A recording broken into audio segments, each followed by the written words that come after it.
Hello, everybody, and welcome back to another episode here at the Damage Report. Today is a Thursday, so you come to our show having no idea who's going to be joining me. We had no idea up until very recently, but it all worked out for the best because you know who we've got? One of our faves, Ben Dixon. Ben, how's it going? It's going great, John. Good to be here, man. I'm very glad to have you here. I apologize that I am keeping you awake when you have been working so hard, and I know you need some sleep. We appreciate you being here. No, man, anything for the team, man, for the Dragon Squad, right? Shout out to the Dragon Squad. Shout out to the Trap Squad, right? And the also, Squirrel Gang and the Lion Squad. Like, there's so many. Like, we're representing sets now. What's going on? There's a zoo. There's a menagerie out there. Yeah. But you know, Dragon Squad, no big deal. Shop TYT. Everybody, I'm sure most people already know, but we're going live now.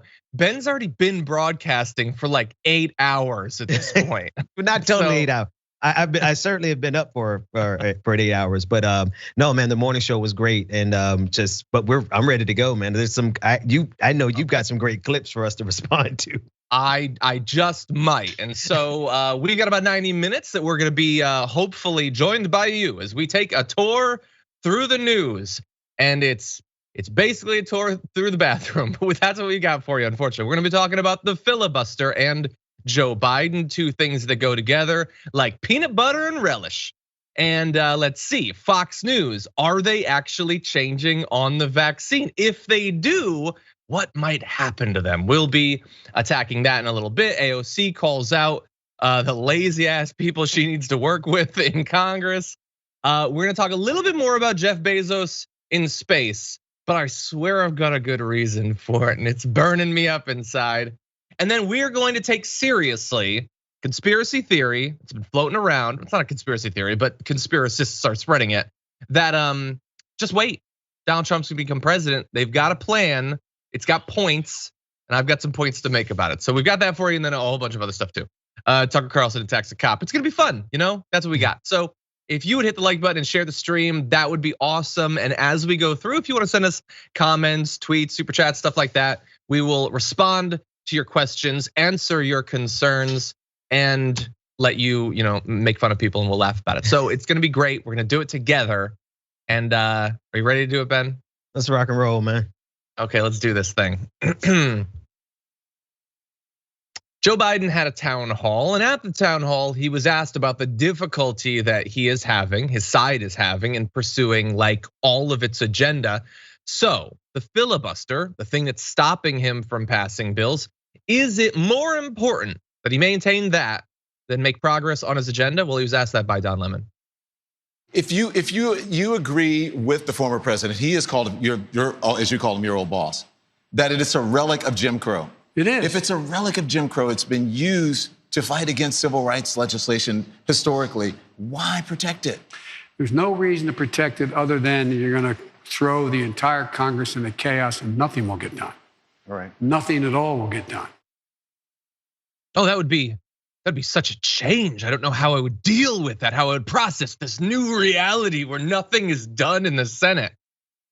And that, like, I'm joking, I'm being sarcastic, but I'm being sarcastic about something that is itself nonsensical. So Ben, if it were to be removed or significantly reformed, nothing would get done then. What do you think about that?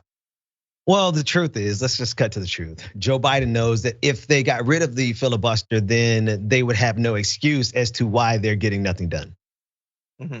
And because of that, they need to maintain the filibuster to prevent the party from having to answer questions as to why they won't go ahead and do programs like Medicare for all when there's so many Americans who are dying from COVID-19 in the middle of the pandemic, and we can't get subsidy. So the filibuster is a convenient foil. It's a convenient foil for the Democratic Party, and he's now saying, "Oh my, there's nothing we will be able to get done," when literally nothing is getting done right now. Yeah. But I might disagree with you a little bit. Okay. So let's play a fun game. The fun game is let's try to figure out exactly why a politician is dead ass wrong. He's definitely wrong. But why exactly? So I agree with you. In general, I think that there are multiple members of the Democratic Party that love having it as an excuse. So people like Joe Manchin, Kirsten Sinema, maybe more than anyone. But I feel like Biden and this is not a defense of Biden. Biden is, again, dead ass wrong. I feel like he is actually insanely, irrationally, so at least somewhat honest when he really believes that these troglodytes are gonna work with him. And honestly, this might be worse than just being a coward who hides behind the filibuster so that nothing ever changes. To actually believe, like, I get corruption all over the place. The idea that you would actually believe these people are gonna work with you. He said they know better than this. On voting rights, Ben, they know better than this. Do they know better than this, Ben? Oh man, John, yeah, that begs a lot of questions there. Okay, so let's unpack that. So I actually agree with you. Joe Biden has this unbelievable commitment to the institutions that are super constitutional, meaning that the institution of the filibuster is not in the Constitution; it is a Senate rule. He has this unbelievable commitment to something that, yes. So I agree with you. There's so many other levels to unpack there, but because of that, I really think that he believes that there is a common good inside of the opponents on the other side. He really sees them as friends, when in reality, they have demonstrated at every point, in all ways, in every way imaginable, they are a threat to democracy, as evidenced by January 6th. Yeah, and I think, look, the world needs balance in some ways. You have your Batman, you'll get your Joker, and vice versa. I think, like, I don't know, are you a fan of Ted Lasso, Ben? Have you watched any Ted Lasso? Oh, I can't say that. You don't have to, but it's a show about a guy who really tries to see the best in people. He's an optimist. He thinks that people can improve and things can work out. And that's great when the context is an Apple TV show about the Premier League. When it's about like the future of our democracy, you can be so firm in your belief of the inherent goodness of people that you become the villain. Like, if that is your excuse, I don't care if it seems nice or whatever, if it'd make a good poster. If it is what you then use that stops progress, that allows them to strip away people's voting rights, then you're the villain. You're a happy, smiley, nice villain, I guess, but you're still the villain because they don't deserve any of what you're saying about them. Like, it's been 6 months. Have they been willing to work with you? Have they shown any indication? They almost all, virtually every one of them still says that you're an illegitimate president, that you shouldn't be president, that you stole the election. They're gonna stop you from doing the infrastructure bill. They're gonna stop literally everything. And unfortunately, he's not alone, Ben. I tweeted angrily about that comment from him. And someone responded, oh, just because you're not getting everything on your wish list, all of a sudden he's bad. Like, everything on my wish list? What? First of all, what do you think is on my wish list? Also, what do you think has been done? There's been some executive orders that we've given them credit for that are perfectly good. They passed a stimulus bill, and it's been 6 months. So I'm not talking about my wish list. I'm a leftist. I'm not gonna get crap, and I accept that. We lost, so my life is gonna suck, and trust me, and politically it does. I'm not talking about my wish list. I'm talking about his list of campaign promises. Right? Do you expect that he should have to make good on some of them? And when he seems to be more passionate about the opposition to his agenda than his agenda itself, the question isn't why I'm mad. The question is, why are you not? That's the question, man. That's one of the questions that it begs, right? Check this out. So he has a commitment to these institutions based on the premise that he can believe in the good faith of these Republicans, right? Let's play a different game. Republicans don't, this is gonna be harsh, but I'm gonna show it and I'm gonna prove it. Republicans don't care about their children. They don't have the instinct of self-preservation for themselves anymore. They're dying for the sake of their politics, COVID-19, but they extend that lack of self-preservation to their children because they want their children to go back to school with no mask and no vaccine and pack them herd immunity. They don't care. Now, Mr. President, you got to tell me something. Are those reasonable, rational? You cannot be rational with irrational people. You cannot be reasonable with unreasonable people. Republicans have proven themselves to be unreasonable. So the question remains in the balance, Joe Biden, what are you trying to triangulate with here? Exactly. Yeah, and you can wish that you could get through to them. I understand that. I grew up watching Star Trek. I want the world to be a good place, but I can't just pretend that it is. Like, I want to get through to conservatives and get them to care about whether they live or die from COVID. But I'm not gonna let my obvious inability to do that stop me or by the people who are more directly involved in it actually saving other people's lives. Like, you are willing to let this whole thing blow up in your effort to try to get a couple of Republicans to sign on to something. Who cares? Just get it done. That's more, getting it done is more important. If you can get some of them over to your team, all the better. But if you can't, you still have to get it done. That's the goal. Now, he had more to say. Here is a little bit more of Joe Biden at last night's town hall talking about the filibuster. So why is protecting the filibuster, is that more important than protecting voting rights, especially for people who fought and died for that? No, it's not. I want to see the United States Congress, the United States Senate, pass S1 and S4, the John Lewis Act, get them to my desk so I can sign them. But here's the deal. What I also want to do, I want to make sure we bring along not just all the Democrats, we bring along Republicans who I know better. But what I want to do is I'm trying to bring the country together. And I don't want the debate to only be about whether or not we have a filibuster or exceptions to the filibuster or going back to the way the filibuster had to be used before. But isn't that the only way you're going to get it done right now? No, I don't believe that. I think we can get it done. John, can I ask you a question? Please. Joe Biden has presented to us a Sisyphean task. We're going to forever be chasing bipartisanship with these Republicans because Joe Biden has put in front of us an impossible task of triangulating with people who have let us know that they have no intention of working with us whatsoever. I just need to know, is he the boulder, the mountain, Sisyphus, or the cruel God that put us at what role is Joe Biden playing in this? Because I'm tired of it. I get like what I want, what I want him to be in the metaphor, because the most amazing thing about this is not that he's president and he's not gonna do anything to accomplish his agenda. It's that the guy has been trying for longer than I've been alive to become president to then do nothing. You trained your whole life for this, Joe Biden. Come on. Yeah, man. that's like a Greek myth. You did all that to just die, to accomplish? Why? Why would you do that? That's crazy, man. You are crazy. Yeah, no, let's pass the John Lewis Voting Act. Oh, okay. So you've been talking about that for a few months. How many Republicans have signed on? Have you gotten one? Because I got news for you. That doesn't get you past the filibuster. And that's the John Lewis Voting Act. That's not the For the People Act. That's a much smaller, more specific thing. He can't get like one person to sign on to that. And so, like he said, like, is it more important to preserve the filibuster than to give voting rights? That's what Don Lemon asked. And he says, no. And then he keeps saying yes.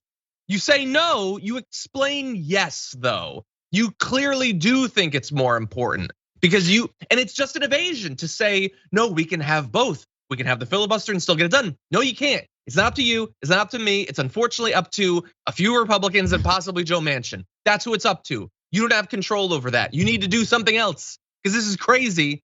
And these bills aren't stopping around the country. And let me just throw out this for the obvious, like, oh, but you said you wanted Biden. Yes, it would still be worse if there were Trump. This is terrible, okay? Yes. And I think I've shown I'm willing to criticize him. I'm in the middle of it right now. But yes, it would be worse if it was Trump. Obviously, you little baby. Oh man, John, this country. Is this the best Western civilization can do? Okay, classical liberals. This is what, okay, so every once in a while you'll have like, Ben Shapiro or Tucker Carlson say like, this is what the white man has created. Yeah, but it sucks, man. Like, we should have done something different. Is this good? Yes, we have many different flavors of microwavable popcorn, but there are more important things. Anyway, then. I'm sorry, John. Okay, let's take our first break. And then we're gonna delve into I can't believe it. More depressing stuff than that coming up after this.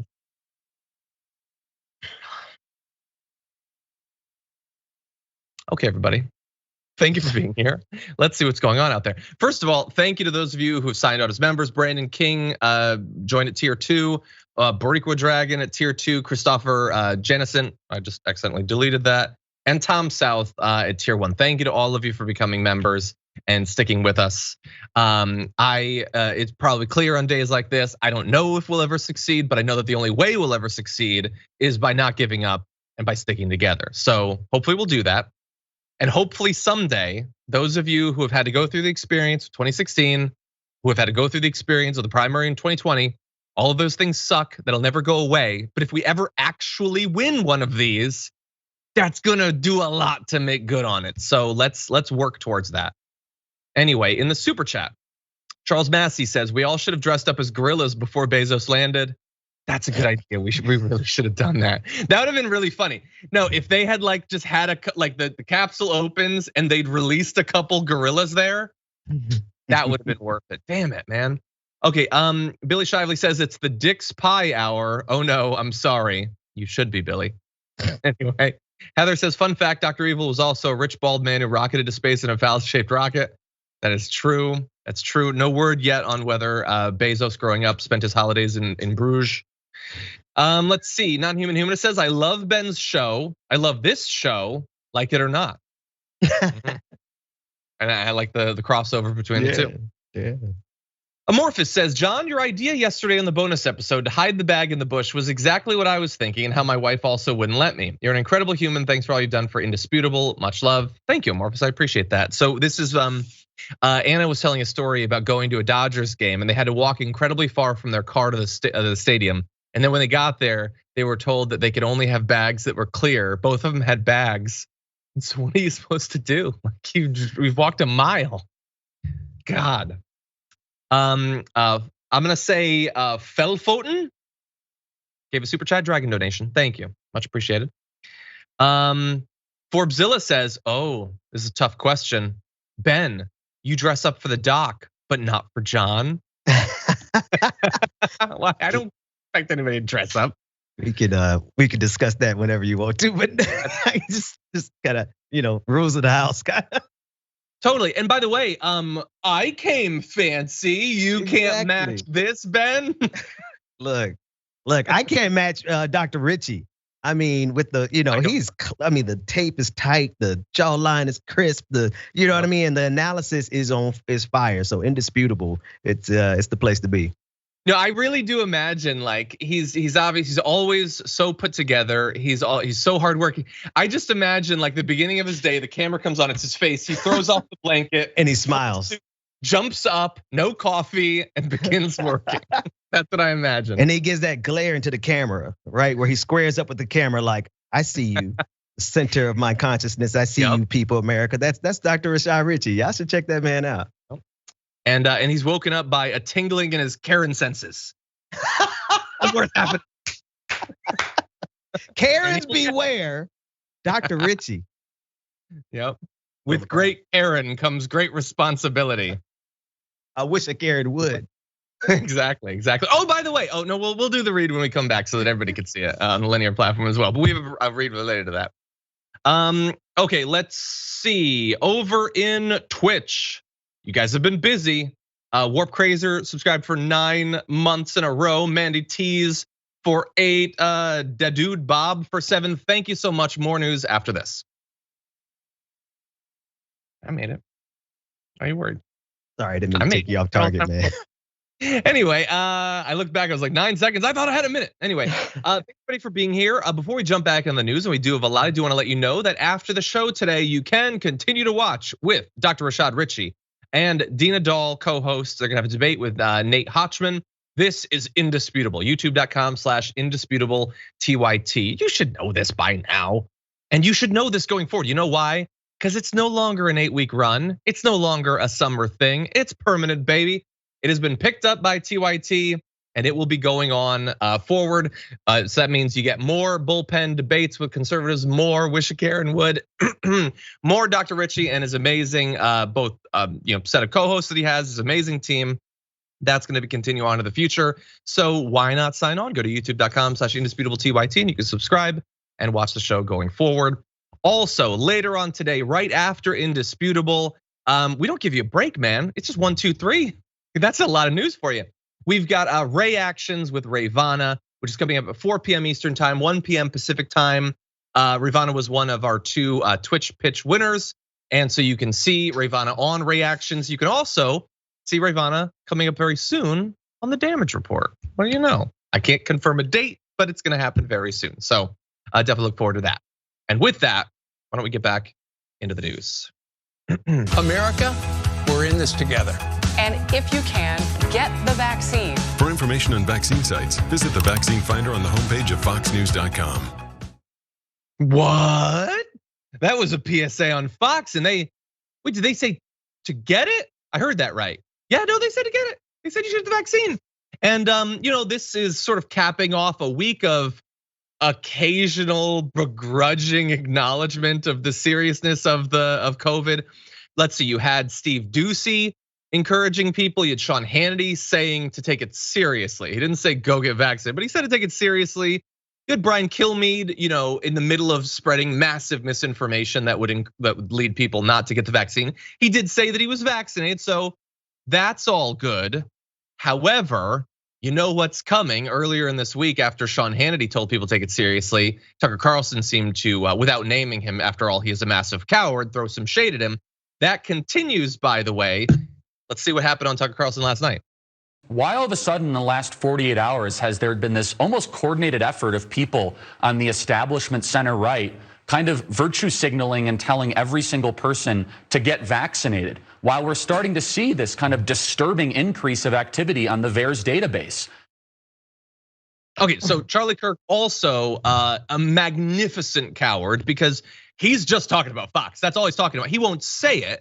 He won't say who's coordinating on the establishment center right. Oh, you don't want to say because you got no balls. But anyway, but he is attacking them. He was brought on Tucker Carlson to do this, Ben. So to what extent do you think Fox is changing, and what does this is at least a schism, if not a civil war, that seems to be developing on what Fox should do in this area? What does it mean to you? Yeah, I'm trying to process this, and now Charlie Kirk in that clip is saying that he had a problem with the establishment making arrangements for the vaccine. Did I hear that correctly? That the establishment right is encouraging. Yeah, so here's the thing. Fox News is the O.J. Simpson of the news media. They are guilty as hell of all these people believing exactly what they needed them to believe to spread the pandemic as far as it spread. They have the blood of hundreds of thousands of Americans on their hands. And now they want to say, oh, the shoe didn't fit or the glove, whatever it was. Y'all can finish the analogy. The point is they got caught red-handed. And they got red-handed with the vaccine passport, no less. The very thing that they're telling and encouraging their supporters not to do, they required for them to come into Fox News. And now that story has leaked, they all of a sudden are like, yeah, let's all go get vaccinated. Charlie Kirk he's supposed to be the smart one on the side of the conservative movements. I really don't have much to say about him because I just think he's like the intelligence is really lacking there. So that's, yeah. I asked that question partly to mock him, partly though I honestly don't know. I don't know like enough about these personalities to say why a group would like one versus another, but I can't imagine he's known as the smart one. Isn't Ben Shapiro supposed to be the intellectual gladiator? It's ridiculous. It's all Aquaman? PR. Like he's Aquaman Ben Shapiro. True.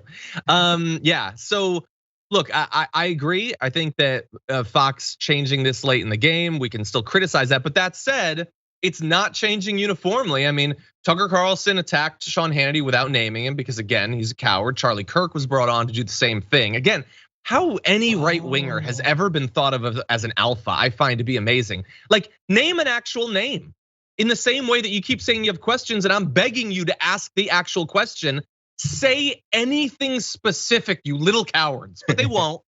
And that said, it's not Tucker Carlson who's attacking Fox right there, except that he kind of is. Because while it is Charlie Kirk that's talking there, I noticed a couple little tells. So I wanna go through two tells. One is from when Charlie Kirk was talking, and the other is the way he says goodbye to Charlie Kirk. Here's Tucker. While we're starting to see this kind of disturbing increase of activity on the VAERS database. Yeah, it is disturbing. Coordination, yeah, I'm suspecting maybe you're right in your hunch there, Charlie Kirk. Great to see you tonight. Thanks so much. What the hell was that? Like, as Charlie Kirk's like, why are they coordinating? Tucker Carlson's like got that Grinch smile. He loved that Charlie Kirk was criticizing Sean Hannity. And that it doesn't make sense that he was thinking of anyone other than Sean Hannity and Fox for that like guilty smile. And then at the end, he's like, you're right. Maybe it is coordination. I'm only thinking of this now. I haven't thought of this before. That's your thought. I'm just reacting in real time. God, you little weenie. Oh, just man. say that Sean Hannity's corrupt or whatever. Call him a shill. That plays well on the internet. God. Yeah, I missed that. Babies. No, that was actually, no, I missed that. But well, here's the thing that threw me off. Charlie Kirk just said the VAERS database and really had no real substantive reason to be connecting his argument to that, except for every now and then Republicans like to just say stuff that makes them sound smart. And at the end of the day, they are really not the brightest.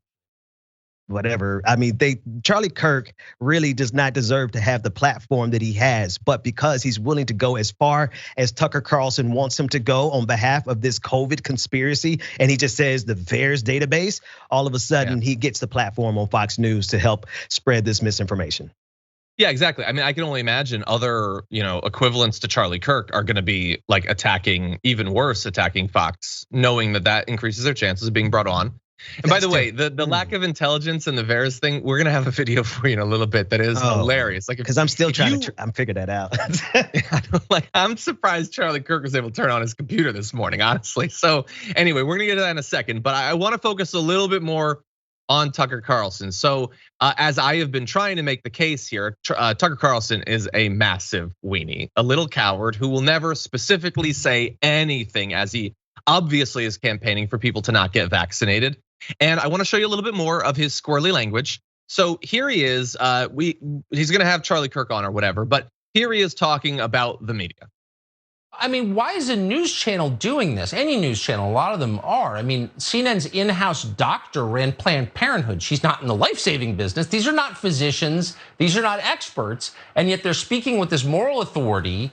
You must do this because we know, and of course they don't know, and questions that anyone else raises, including on this show, they shout down immediately with slurs.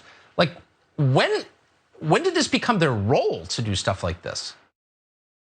Okay, so again, he gave the examples of CNN, but they've been encouraging vaccination for months. The only thing that's changed in the past couple of days is Fox, with things like the PSA bringing on their Fox doctor to encourage it and all that. So you can pretend that he's attacking CNN. He's obviously attacking Fox News.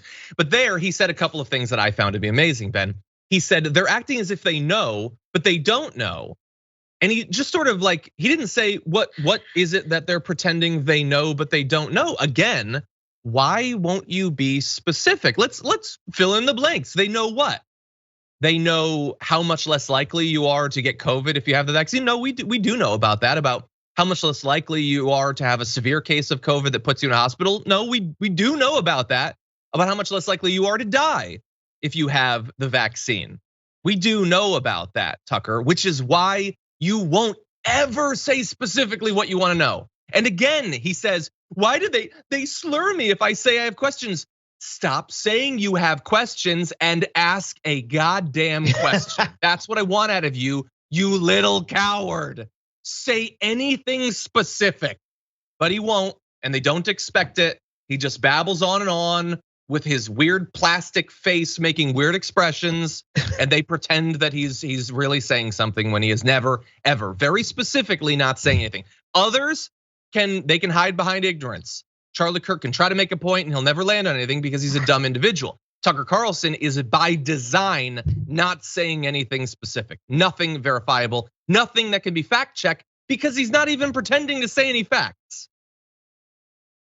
Right. Sorry, Ben, any thoughts? No, man, I'm just processing everything that you're saying. Like, he's literally there to say nothing, but to say it in a very fashionable way that resonates in the soul of the white supremacists in this country, the ones that marched up the steps of the Capitol on January 6th, man. You already said it. You nailed that. Well, look, I know that you seem interested in Charlie Kirk. How intelligent is he? We're gonna figure it out together right now. Oh man, so, I don't know if I'm ready for this. It's gonna be fun. On Tucker Carlson last night, Charlie Kirk made some references to the VAERS database. It is this entirely voluntary thing that people can put on supposed interactions with or complications having to do with vaccines that is not checked, totally voluntary. But he made references to it. Do you know what he was saying that same day before he went on Tucker? That didn't stop him from being brought on, by the way. Here is Charlie Kirk and his theory about the VAERS database and how dangerous this vaccine truly is. So, if VAERS is off by 99%, that would mean 1.2 million people died after getting the vaccine. If VAERS is off by 90%, that means that, make sure I get my math right here. That's right. If VAERS is only calculating 10%, that means 123,000 people died. Is that right, Connor? Yeah, 1.2 million. That's right. 1.2 million, actually it would be, yeah, that's right. More than double the number of people who have died from COVID in the US. I'm not saying that's true. I'm saying that according to how we calculate VAERS by the independent study that was administered, this could be true. Okay, so I don't watch his show, but I'm willing to say that without the millions in free advertising that he gets, there's no way anybody would, because that is unwatchable. Even as propaganda, I could be desperate to be lied to about COVID, and I would not willingly sit through that. That is unwatchable garbage right there. Is it 10% of the, do I have this right? Did you prep at all for this? Jeez, script your nonsense if you're gonna try to spout it. But anyway, what he was trying to say there was, well, if VAERS is indicating that so many people are dying and it only is capturing about 1% of the cases, then that could mean, great Scott, 1.2 million people have died. Now, I'm not saying that because, again, that would be making a concrete claim that could be rebutted. And I don't ever want to be rebutted. I want to just be a big butt. So anyway, he doesn't say that. He's just saying it and then moving on, Ben. Maybe it killed twice as many people as COVID itself has killed. Maybe. I've got nothing creative or fancy or anything, in history or literature to really compare to the level of stupidity that we have seen rise and foment to the top of the conservative consensus in this country. Well, I guess I just did it right there. These fools, they get rewarded. They get rewarded for stupidity. That's it. They get very well paid, but I appreciate your alliteration there. Yes, so look, just in case you come out of watching that, well, first of all, you're not coming out of that really thinking anything because just watching it for like 5 consecutive seconds leads you to lose all faith in science, I suppose. I guess that's the goal. And also wonder how one man can simultaneously have so much forehead and so much cheek on one face. How do you fit so much that aren't sensory organs on the front of a skull? But anyway, that's below me. Let's. No. I would engage more with the substance, but there's so little. But anyway, he did talk about VAERS there, and he's not the only one. Tucker Carlson is constantly going on about VAERS and saying that if I can find something negative that's on VAERS, then clearly you should be scared of the vaccine. The issue is they never talk about the fundamental nature of what VAERS actually is. So let's do that. This is, by the way, not from a right winger. This is from the VAERS website that says, while very important in monitoring vaccine safety, VAERS reports alone cannot be used to determine if a vaccine caused or even contributed to an adverse event or illness. The reports may contain information that is incomplete, inaccurate, coincidental, or unverifiable. In large part, reports to VAERS are voluntary, which means they are subject to biases. This creates specific limitations on how the data can be used scientifically. Data from VAERS reports should always be interpreted with these limitations in mind, and yet they are not being. Not because they don't know what VAERS is or its limitations, but because those limitations, were they to be acknowledged, would undercut their BS. John, you said something earlier that I think really like nails it, right? Like they have incentives built into what they do to never ever make a concrete argument against which we could provide receipts and data. In that way they have us forever punching against a moving target, and they know that. And so they have a vested interest in ignoring science. And as much as I'm like kind of waxing poetic today, I really just want to say they have upped the ante though, right? We're no longer just a rejection, this 1984 rejection of 2 + 2. That's no longer the biggest request. The biggest request now is that you reject your instinct for survival because y'all are dying for this stupidity. Yeah, no, you're totally right. And like you were saying earlier, not just your instinct for your own survival, but the most primal drive to save the lives of your children. They have found a way to short circuit that most essential drive to see your children survive. Anyway. And it's white supremacy. Yeah, it turns out like they are so committed to white supremacy, they'll see white kids die for it. But wait, isn't that the whole goal? It's securing a homeland for white children. That's like their words. They're worried about their populations dying out, and y'all killing yourselves. Don't wear a mask. Stop wearing y'all masks. It's gonna be a pretty brown future. The future is black and progressive. It's true.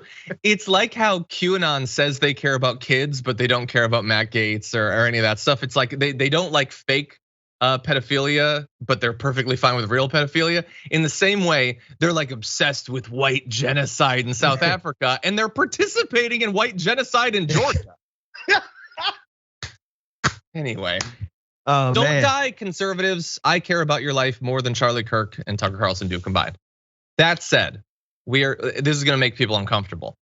We have a continuing thing we're doing where we're willing to give credit to some of the worst people in America if they will do the bare minimum, which is to encourage people who unfortunately trust them more than they do us to get vaccinated. And so this is a difficult one, but I want you to take a look at this video. So here's, I think, the most important thing with the data. If you are vaccinated, fully vaccinated, the chance of you getting seriously ill or dying from COVID is effectively 0. If you look at the people that are being admitted to hospitals, over 95% of them are either not fully vaccinated or not vaccinated at all. And so these vaccines are saving lives. They are reducing mortality. Mortality in nursing homes since we rolled out the vaccines in December is down over 95% due to COVID. Mortality for elderly people since we rolled out the vaccines is down nearly 90%. And so we're proud in Florida that we put seniors first on that because they were the most vulnerable. Okay, quick note. They're putting seniors first. As a person who lost a senior member of my family in Florida, he can go to hell. I regrettably, as an atheist, don't believe in it, but I really want to. I really wish there was something waiting for DeSantis.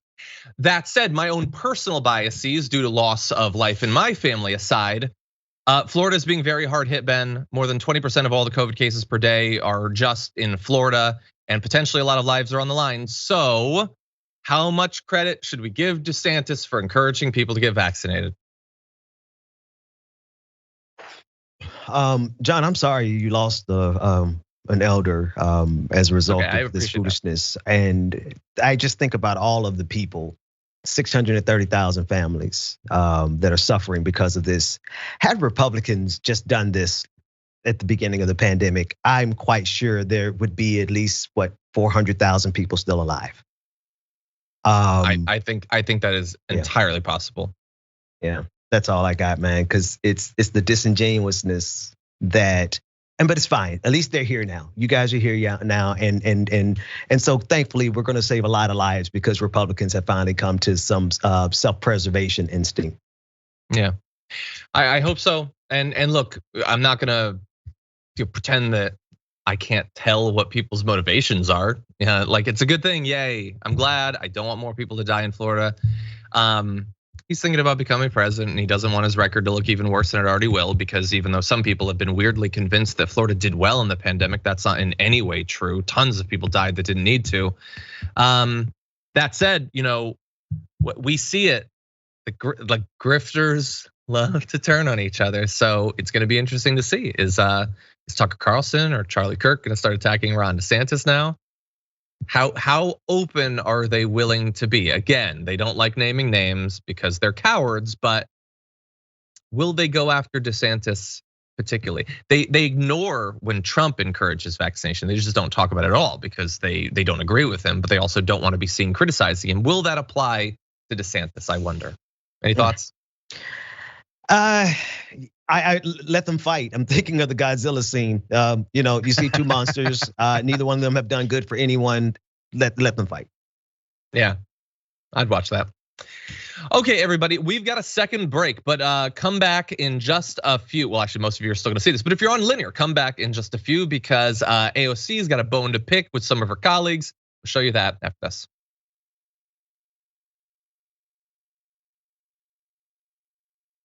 Okay, buddy, let's see what's going on out there. There was a question in the member section, I believe, from Derek Graham, who said, question, would Bernie be more helpful in the Senate or as president? What do you think, Ben? I'm gonna be honest. I think without us making some fundamental changes to our structure, like some of the things that we're fighting against isn't just because of Joe Biden, it is because of the structure of our system. So I'm not sure that Bernie Sanders could alone be the strong man to fix everything. But Bernie Sanders with some fundamental constitutional reform, maybe a parliamentarian system, we could change the world. Yeah, I think my knee-jerk reaction is obviously president, put him in there right now. And then my not knee-jerk reaction is, yeah, obviously president, make him president right now. He couldn't do everything. He would be more willing to fight, I think, to get rid of the filibuster. That doesn't mean he'd succeed, but it would be nice to at least have them fight. But that said, if we are gonna be limited to just whatever executive orders they deign to throw our way, like some noble in France throwing coins out of his carriage, I'd prefer Bernie Sanders' coins. I feel like there might be some, eliminating student loan debt coins that might be coming from that. Yeah. So I would go for president. I take some of that. Look, I could take some student loan reparations. We can start there. We gotta get the rest of them. But yeah, I'm with you, John. That would be nice. I'd go for it.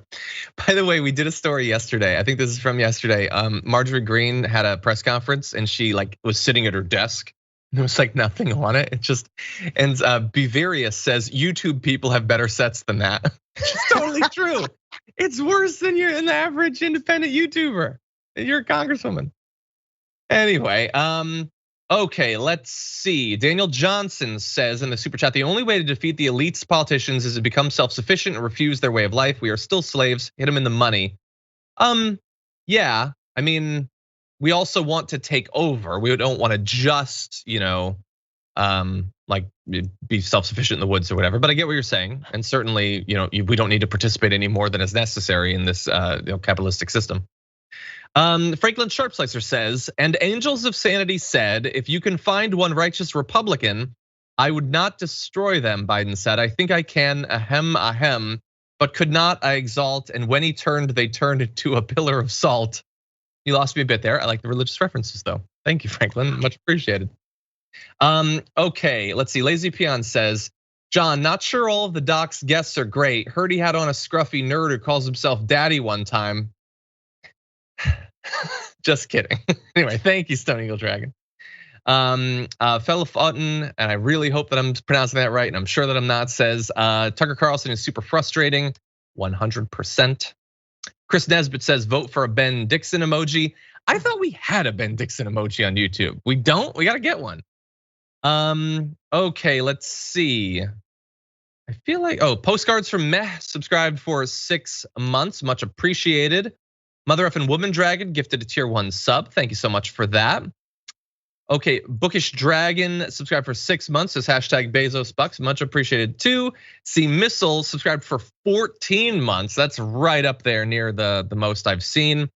Says I just got my Bernie t-shirt. Shout out to Judy for helping me. That's awesome, glad to hear that.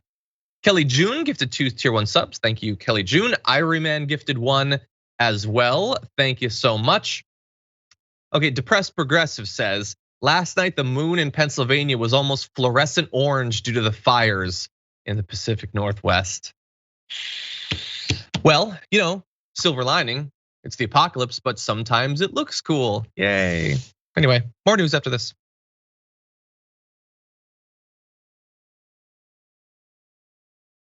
Oh, I see. Over at Twitch, they're sticking it to YouTube. There, they do have a Ben Dixon emoji, and it has flooded the chat. Everywhere you look, you see Ben's face. Well, okay, the gauntlet has been thrown. We're gonna see what we can do. That said, why don't we jump into this next story? Representative Alexandria Ocasio-Cortez is once again in Congress speaking about her public banking bill, which we're going to give you details on in just a few. And she became despondent because the questions she was receiving from Republicans had literally nothing to do. It was actually in the bill. I can imagine that would be frustrating. Here's how she responded to it. I learned a while ago, when I first got to Congress, I thought, man, people definitely study what they're talking about here.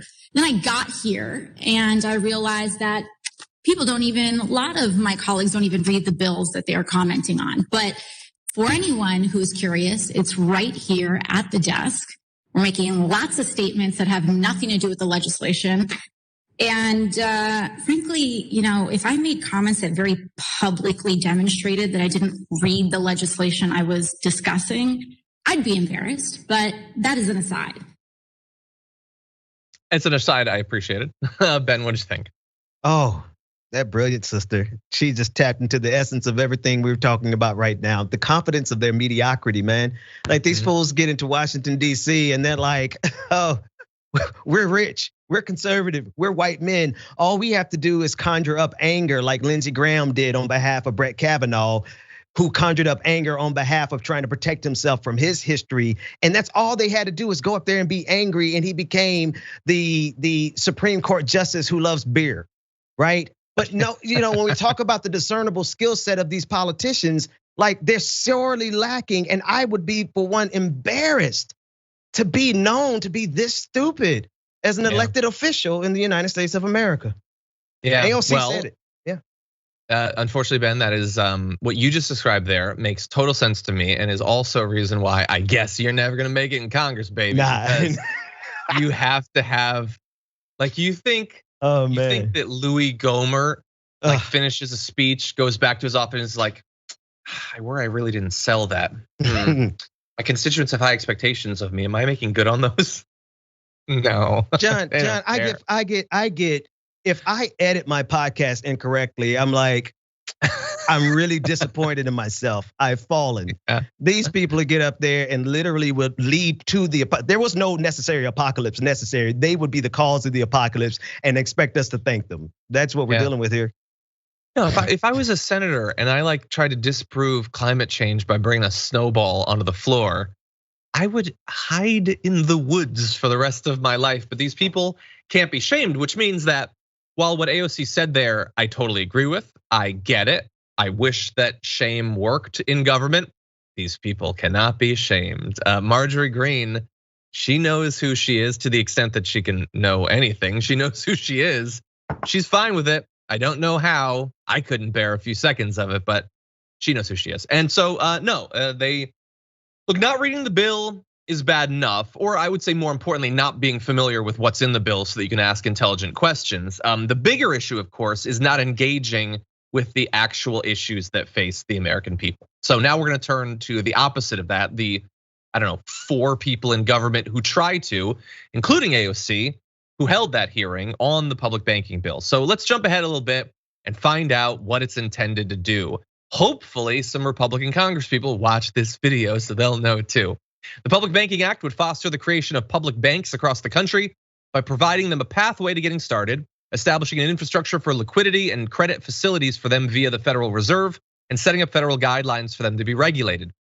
Essentially, it would make it easier for public banks to exist, and it would give some of them grant money to get started. So the basic idea is to make it possible for state and local governments, local businesses, and people to do business with public banks, which theoretically would be more motivated to do public good and invest in their communities than private institutions, which are out for profit.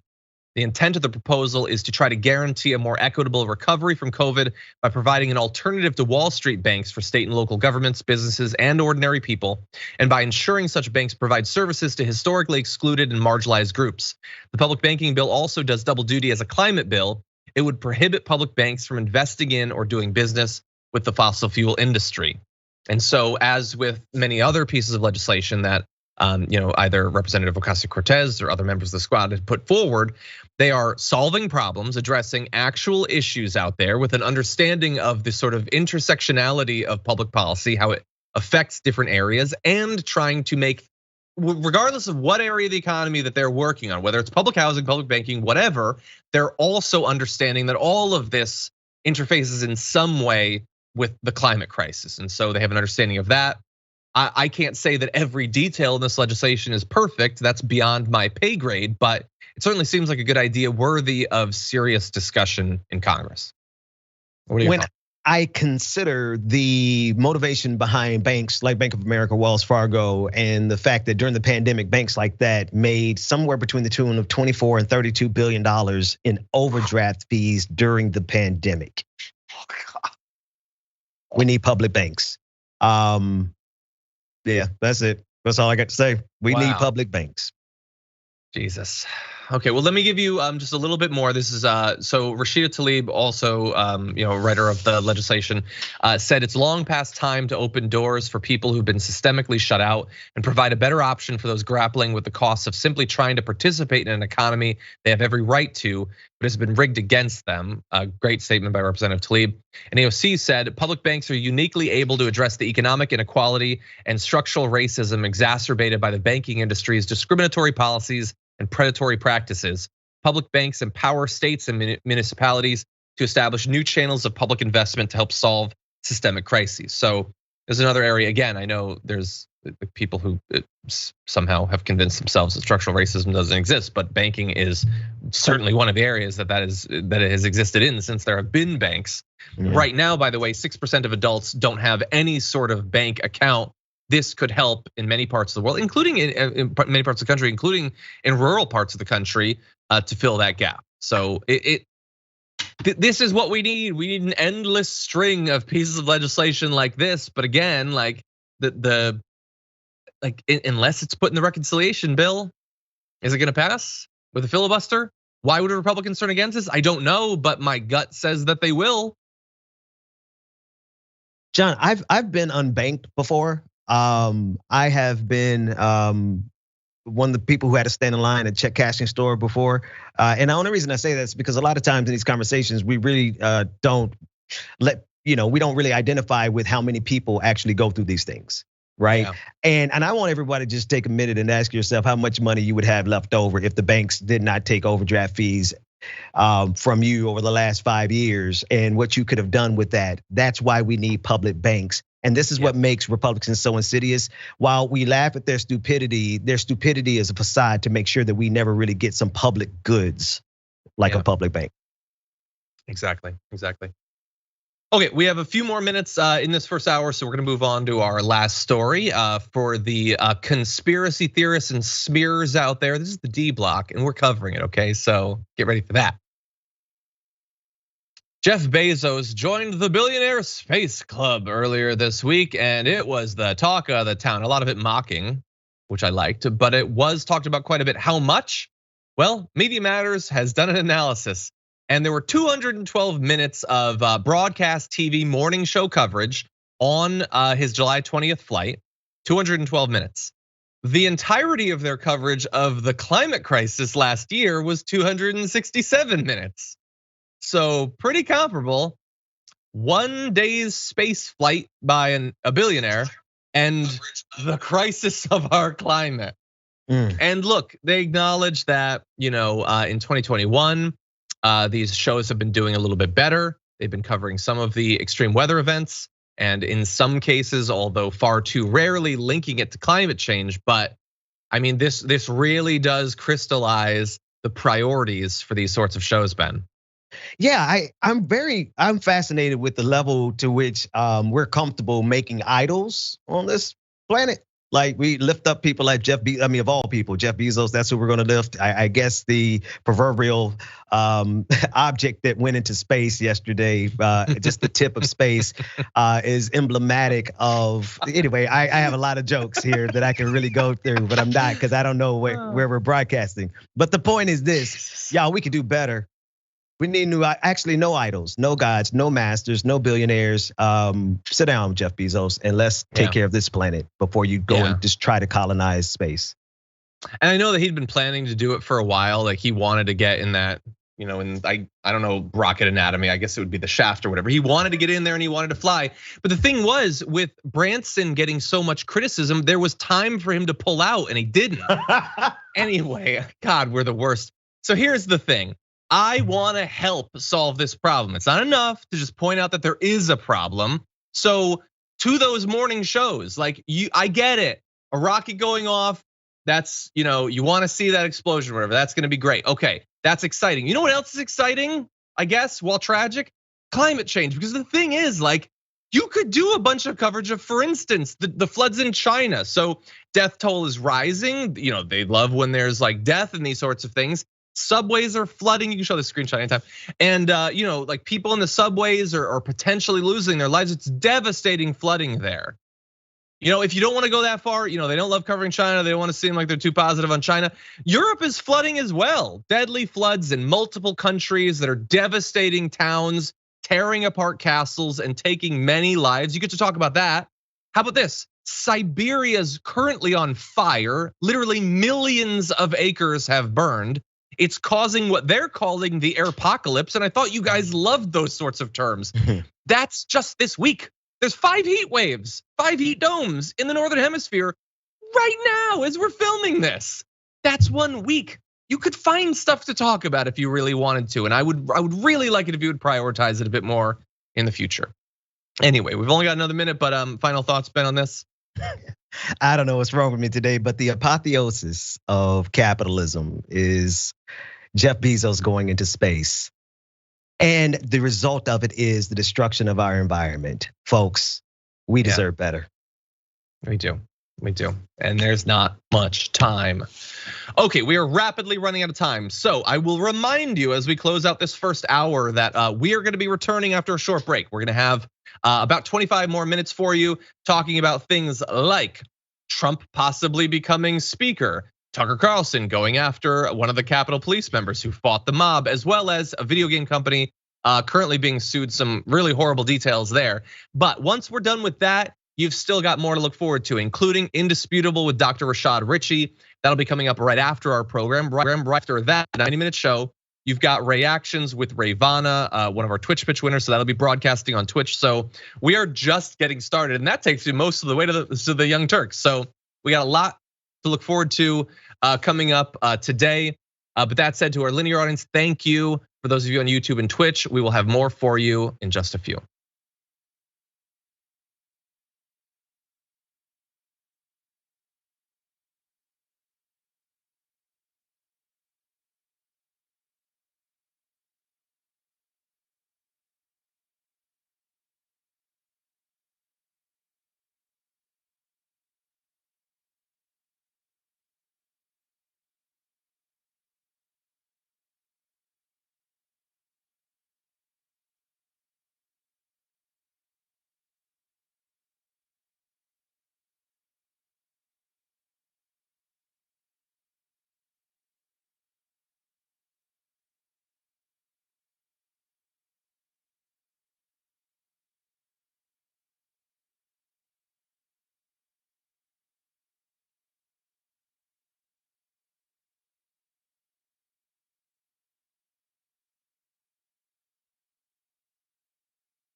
Welcome back, everyone. Thank you for being here. We've got some more news for you. But before we go into that, let me respond to a few things people have been saying.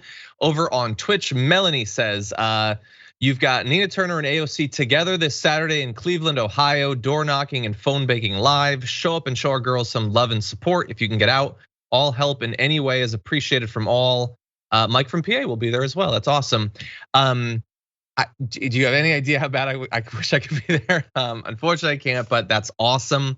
And it's awesome that AOC is helping Nina Turner campaign. I believe that Bernie Sanders is going to be going to do some organizing with her as well and do some speaking. So that's going to be great. She is being targeted with all these ads from these different PACs. So it's great that you have other progressives that are sticking with her. Hopefully that'll spread. In Twitch, Gail Faith, subscribed for 14 months, says, so happy to be a member by giving Bezos bucks to my favorite people. Thank you so much. Metal Kitty Mom gifted 5 tier 1 subs. Thank you, Metal Kitty Mom, love your name. Consume Shrooms subscribed for 8 months. I think I know what Consume Shrooms has been doing during that time. Let's see, Irie Man says, love Ben's kids, woot. Were your kids visible? I must not have seen. He probably heard them. He probably heard I kids. see. That's what it was. Yeah. I am Sock Dragon says Florida man is now bare minimum man. Yeah, fortunately. Okay, and Matthew, thank you for your super chat. Much appreciated. Okay, that said, time is a wasting, so let's jump into this next story. You might recall that there is a plan to get Donald Trump back in as president that was being handed out at CPAC. We're not gonna go through the whole thing, but you remember this card? The 7-point plan. It's 7 points, even though it's got like 12 different steps on it that are ill-defined. Anyway, the most important part of that perhaps was the idea that Donald Trump could become Speaker of the House, thus being put back into the line of secession, basically. Asked about that at one point, Donald Trump said, that's so interesting. Now, he has since said he's not interested in becoming an unelected Speaker of the House, but it's an important part of this plot that many people, Mike Lindell and others, believe is going to happen. And importantly, they're not 100% wrong about how this could potentially go. While it's never been like directly adjudicated by the Supreme Court, according to the word of the Constitution, it says in Article 1, Section 2, the House of Representatives shall choose their speaker and other officers and shall have the sole power of impeachment. It doesn't say specifically that they have to be an elected member of Congress. And so the idea then is, and this is where it gets to be a bit of an issue for the conspiracy theorists, after he would be picked to be the Speaker of the House, you would then have Trump lead the call for impeaching both President Biden and Kamala Harris. Once they're removed, he would become president. Now, to do that, of course, you need 2/3 of the Senate, and they never explain how they're supposed to get that. So there are certainly issues with this plan, but some people are taking it seriously, including Representative Brendan Boyle, who introduced a bill on Monday titled mandating that being an elected member be an essential requirement for speakership, the Members Act. It would only allow a House member currently elected to become Speaker of the House. The idea is it's a long shot, but it could happen. So let's actually make it illegal. And I have some thoughts about that. I'm curious, Ben, what do you think about this legislation? The things we have to go through to compensate for white supremacy are it's really fascinating. We're changing the entire framework of what was a pathway to become an unelected Speaker of the House, which is a part of our Constitution. They're willing to change that for Donald Trump. Cool. Yeah. Do you think that they should? Do you think it's necessary? I mean, I don't think that they should, but because it is a possibility that they would pull this, that they would try this, they don't. And here's the other thing. Let's just cut to the core of it, though. This is all rather ridiculous. This is really just a way for them to continue to throw out in front of conservatives the possibility of Donald Trump coming back to become president, because that's what they want more than anything else, even more than their own lives, as we discussed in the last segment. So I think this is just another way to string Republicans along, kind of like Joe Biden is stringing us along with the filibuster. Yeah. But I digress. It might well be, because again, there's some massive holes that one would think if you take enough time to literally type this up on a card like they did, you'd have some questions about how it would work. So you're possibly right.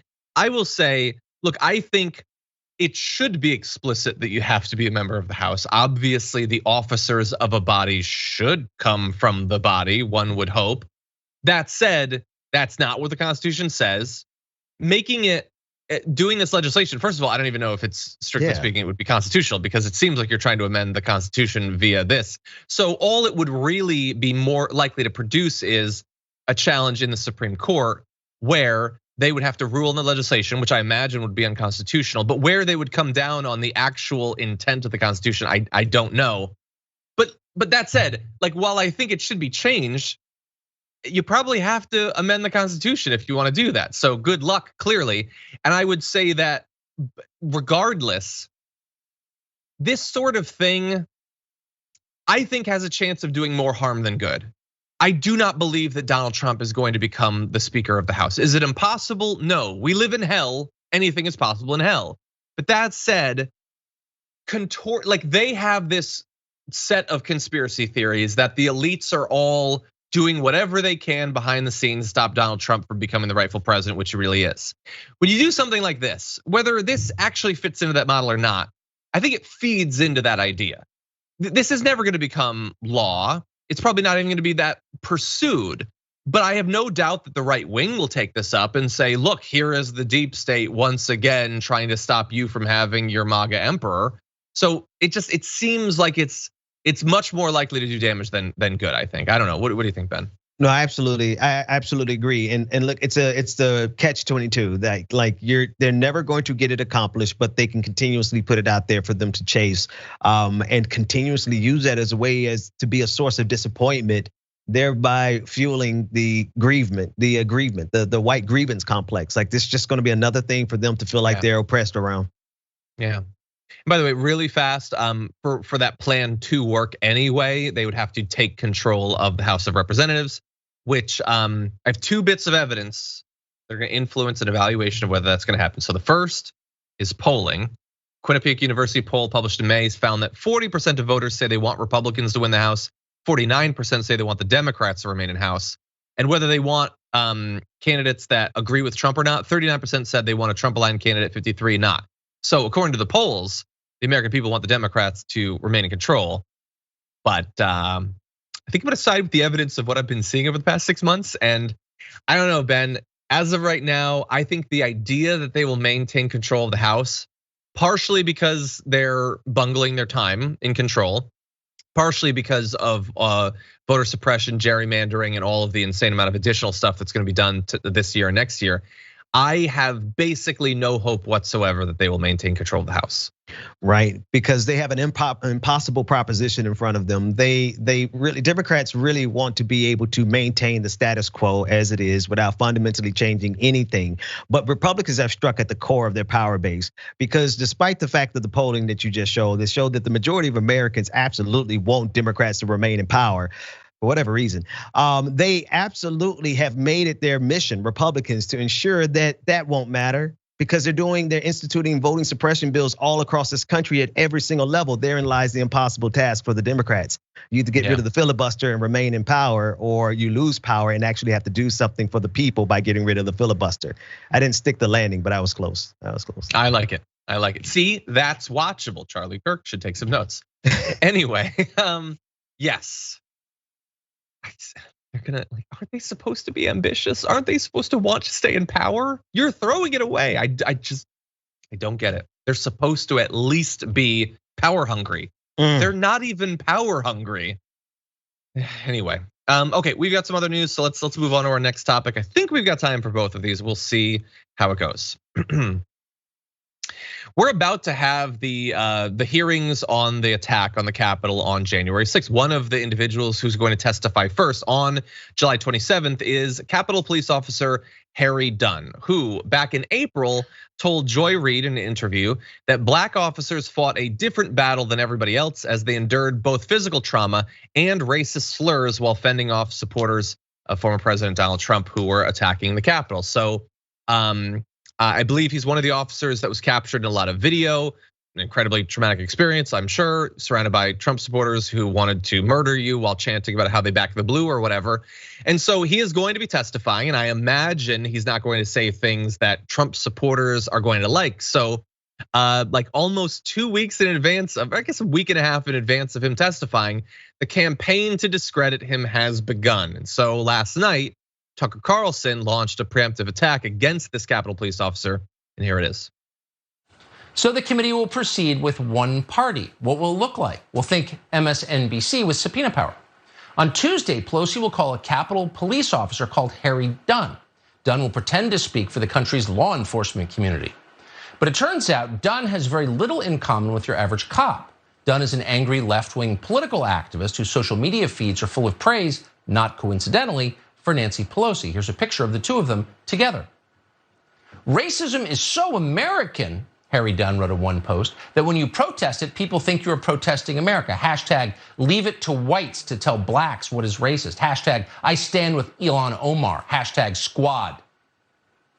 Harry Dunn, ladies and gentlemen, just another fact-based witness to the insurrection. Okay, so he doesn't speak for the police officers because he's a leftist or whatever. First of all, he's not on the left. I don't know his politics, but I will say that simply because you have a photo of him with Nancy Pelosi does not imply that he's a communist or whatever. I'll just put that right out there. But Ben, why would, if he like cares about racism and believes that it's a part of American politics, why exactly would that mean that he is less representative of law enforcement? I mean, he did fight the mob at the Capitol. I mean, now let's follow that argument to the logical conclusion, right? That means that if this man who is fighting against, standing up against the fact that there was white supremacy marching up the steps of the Capitol, put his life on the line. The reason he's in the picture with Nancy Pelosi is because he's a Capitol Police officer. You would think that the United States Capitol Police officer would be familiar with the Speaker of the House, right? True. But that's not sufficient enough for you to get the boogeyman of what Tucker Carlson actually wanted to say. He wanted to say a big black scary man. This man's 6'7", I think, 6'5", 6'7". He really wants to make you afraid of him in this, but he can't get away with it by getting, doing the dog whistles. But he could do it by making drawing an analog between leftists and the difference between the Republicans, or rather difference between the police officers. The difference is that this man actually fought for America while those other cops were out there fighting against America on January 6th. That's the difference, Tucker.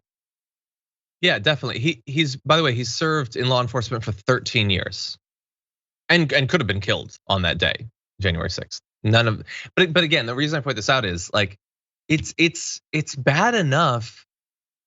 They pretend like that they back the military, they back the cops or whatever. It's like sort of fundamental element of fascist ideology. But like at least do it then. They don't even really do it. They do for the symbols or whatever. And sure, if a cop is killing an unarmed black man, they love that. But like it takes virtually nothing for them to not care about you anymore. Like if you are a member of the military that reveals a war crime or something, they are done with you. It doesn't matter how many battles you participated in.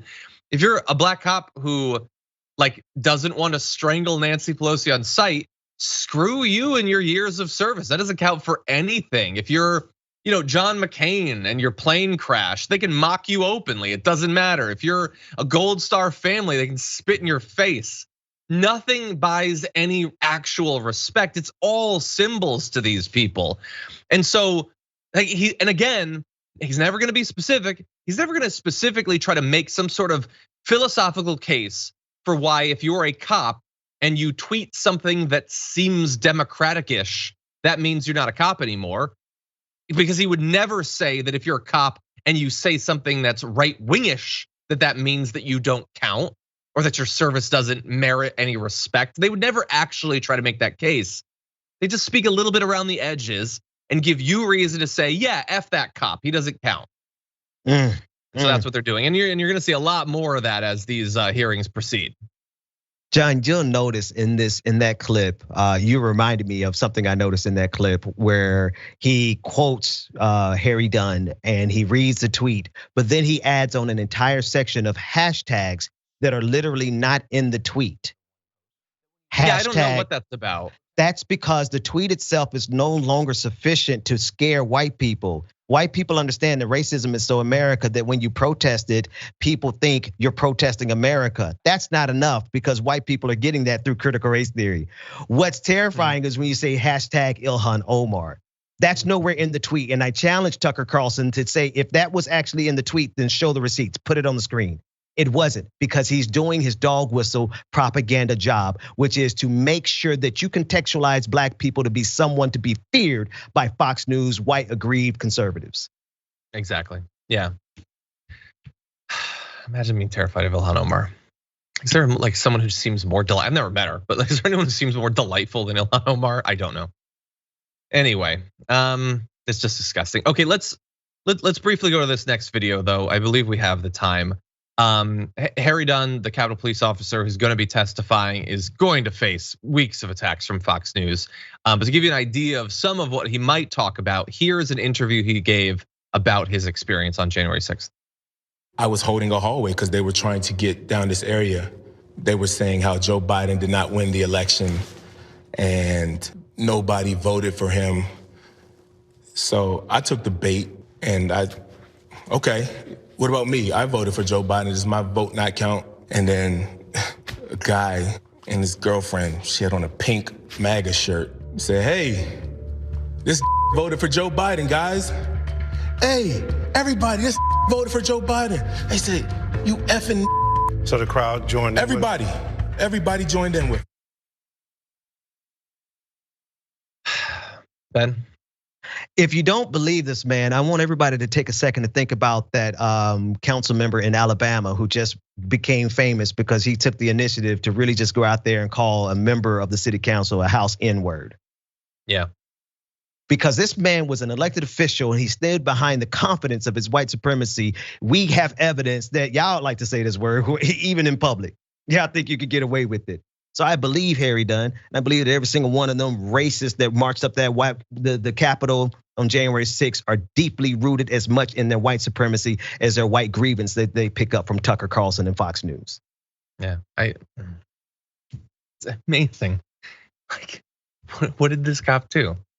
He doesn't agree with Tucker Carlson, so he merits one of the biggest cable news shows in the country, maybe the biggest, will do a whole segment just trying to convince you to not give a damn about what this cop has to say, about his experience trying to stop criminals who were, at the very least, if you don't actually believe that they were trying to murder, Nancy Pelosi or Mike Pence or whatever, we're definitely destroying property and we're threatening people's lives. And we could show you the footage. We'll show you the footage a billion times. It doesn't even matter. Like, they have spent months trying to tell you, these terrorists weren't that bad. Laura Ingraham last night was like, it wasn't that bad of an attack on the Capitol. Like, this is a major mainstream news channel doing months of PR for, at the very least, criminals. If you don't want to label them terrorists, they're definitely criminals. And that's what they're using their massive billionaire-backed media platform to accomplish. And if they have to smear a few cops along the way, they were black cops, kind of fun for them. This is before he, like, what do you think's gonna happen when he does his testimony, Ben? What are they gonna say that night? Don't worry, we're gonna have to Brother Dunn. I know you got the support of the U.S. Capitol Police, but the black delegation gonna have a whole lot to say that week because we are very familiar with the fact and the reality. We are intimately aware of the reality. Had any black person marched up those steps on January 6th, they would have given y'all the same orders to kill us. And so to that end, the white supremacy has shown its face and it's time for us to respond. It's time for America to respond. Who are you gonna side with? Those folks on January 6th are the people that we're protesting black lives and they treat us as if we marched up the steps of the Capitol on January 6th and we were black. Exactly. Jesus. Okay, we are running low on time, but we're gonna do our last story really fast. We are. Video game studio Activision Blizzard is being sued for a number of different complaints. In general, creating something like a frat-like environment and a sort of persistent system of systemic discrimination against female employees. I want to give you some of the details that are beginning to come out.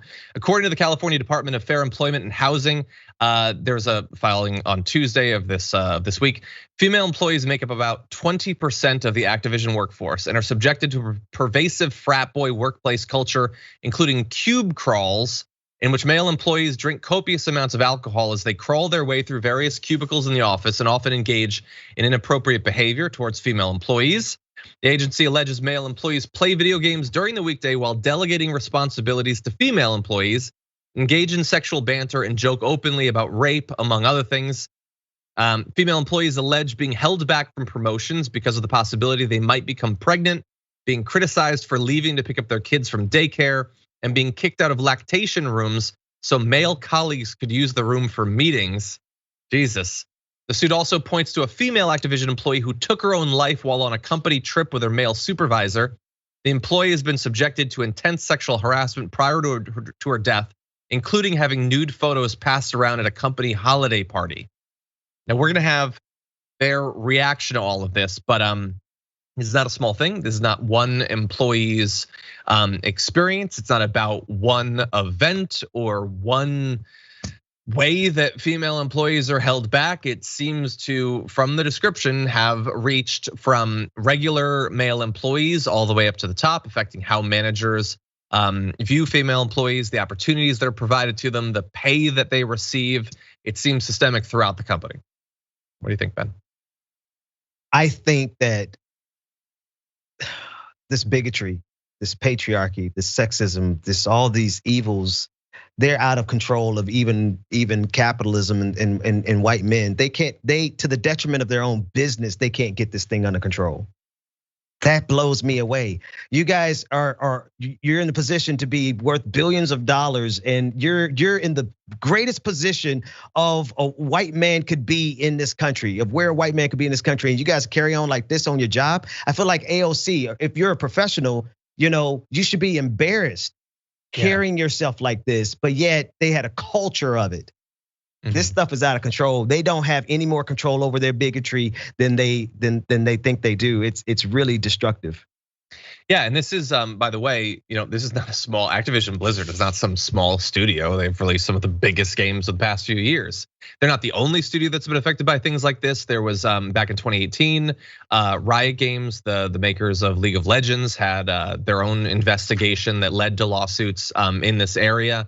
There is an incredibly slow, a glacial sort of wave that is passing through the video game space, much needed for not only more representation, more diversity, but to fight against sort of active campaign against female employees, to make them feel marginalized, to stop them from reaching the top levels of these companies. It needs to change. These lawsuits are one way that it can change. It is obviously a slow process, and along the way, a lot of people lose out on possibilities for their career. Some people are losing their lives, as is described in this. Activision Blizzard, they put out a statement saying they stop sexual misconduct and harassment. These claims are distorted or untrue. They say all that stuff. Their statement is available.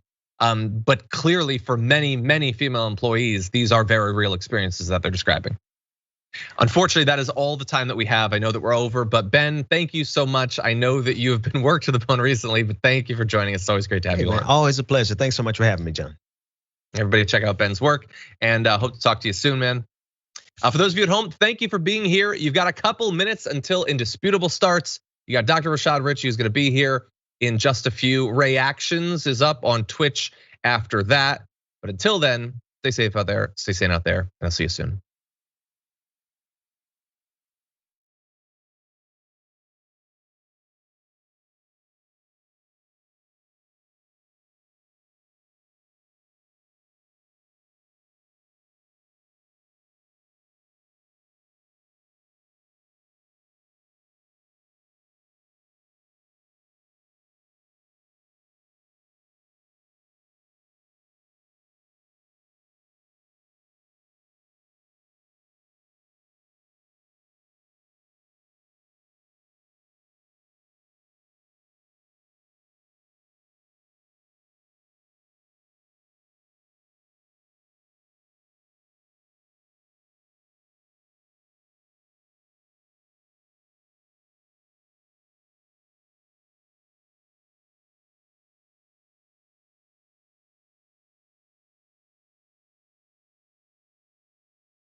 Welcome to Indisputable. Good to be with you. We got a lot of show today. I have Dina Dahl breaking down news of the day with me, legal analyst, law and crime expert. This is going to be fun. Also, in the bullpen, I have Nate Hochman, who is a conservative commentator and with Citizens Climate Group. We're gonna talk about a lot of things, including critical race theory, education, politics, and maybe even climate. Again, I know we talked climate yesterday, we may do it again today. My top story. Ladies and gentlemen, there's a police officer who has 85 complaints on his record. He was recommended for termination, but instead of termination, he received a promotion. Over 90% of the complaints are actually from African American citizens of Detroit. I kid you not. Let's put his picture up. That's him. His name is Stephen Koo. Sergeant Stephen Koo has been accused of harassing people, threatening black residents for years. This is not something new. It has been on his record. According to one victim of Sergeant Koo, he just said, he's just another stupid N-word, Jay Brown said. Brown filed a citizen complaint against Koo that included allegations he used racist language and unnecessary force. Koo denied both. Now, let me take you back to an incident a few years ago. Koo pulls up to an apartment complex. He gets out of his car, gun drawn, and he says, "Where's the drugs? Are the drugs in the house or are the drugs in your car?" The guy says, "I don't know what you're talking about." And he really didn't, because he was the property manager for the property. He didn't know what the hell this cop was talking about. This cop proceeded to still put a gun in his chest, check his vehicle. The guy had no criminal record, no warrants, no drugs, no weapons, no nothing. So after all of this, Koo decides to write him a ticket for not having on his seatbelt, even though when Koo pulled up, he was in the parking lot and did not require to have a seatbelt on, just being petty. Well, in that interaction, Koo called him the N-word. Well, this young man decided to file a complaint. Let me put his picture back up again. The reason why I'm showing his picture multiple times is because the national media has not caught this story yet. We are the first to do this story nationally. I want you to remember his face and his name. Sergeant, not officer, but Sergeant Stephen Koo. Koo has amassed 85, count them ladies and gentlemen, 85 complaints, more than 10 times the department average. It was mind-blowing, frankly, said Julie Hurwitz, an attorney suing Koo and the department today on behalf of a man she says was wrongly shot and arrested.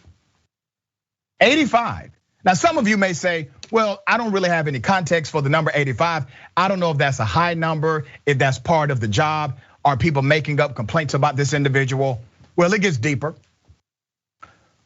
For complainants who identified their race, nearly every one of them, it was over 90%, ladies and gentlemen, were listed as a person of color, according to internal department records. Since he joined the force, Koo has been accused repeatedly of excessive force, using hostile and racist language, and harassing people of color who say their biggest crime was simply being in the wrong place at the wrong time. Let me give you the breakdown. The average police officer in Detroit will receive eight complaints during the span of their entire career. This individual, Sergeant Stephen Koo, already has 85. Is being sued for an arrest and shooting, and has more complaints that are likely going to be filed now that his face is in the media. Because do you know what it takes for a person being harassed by a cop to actually go and file a complaint? The vast majority of them did not. He got away with this most of the time. That 85 number is the minority number. It gets deeper. Another victim said, he told the other brother, put your hands behind your back. And he was like, this is because of your N-word brother, Fleming recalled.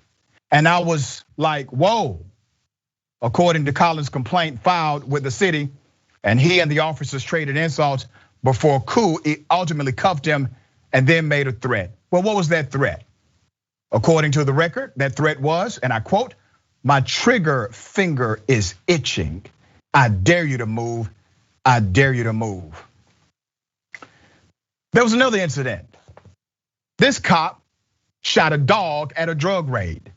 There was an internal investigation. He lied about it, said he did not shoot the dog. Ballistics came back, showed that yes, he actually did shoot the dog, and then he changed his story. Well, after that investigation concluded, he was deemed to be untruthful. The disciplinary sergeant recommended Koo be terminated. But instead of doling out any punishment, his commanding officer dismissed the entire case for timeliness, saying it had dragged on for too long. Just 3 months later, after a recommendation to fire him, this cop, Stephen Koo, was promoted to sergeant.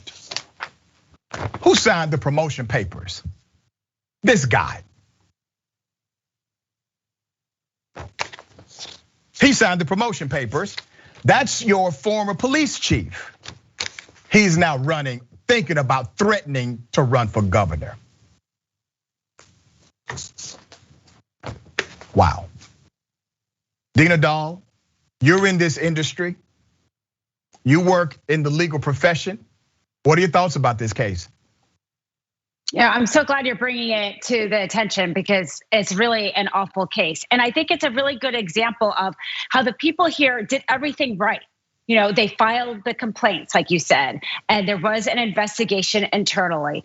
And it shows that, you know, people sometimes ask, why do we have so many laws? Why do we have so many regulations? It's because that even when we have these processes, things still, you know, can get corrupted because the commanding officer in this situation kept on dismissing the complaints even when they found them to be sufficient and even when he was being recommended to be fired.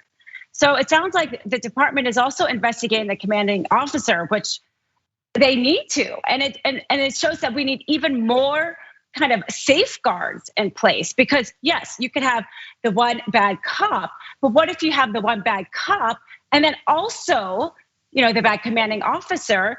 You know, there is no recourse then for people who really, yes, they want to be protected by the police, but also from the police. And where do they go? We've told them this is how you do it. But if they do it and they still can't get relief from it, it means, you know, we haven't done enough legally to put safeguards in place and make sure this kind of thing doesn't happen.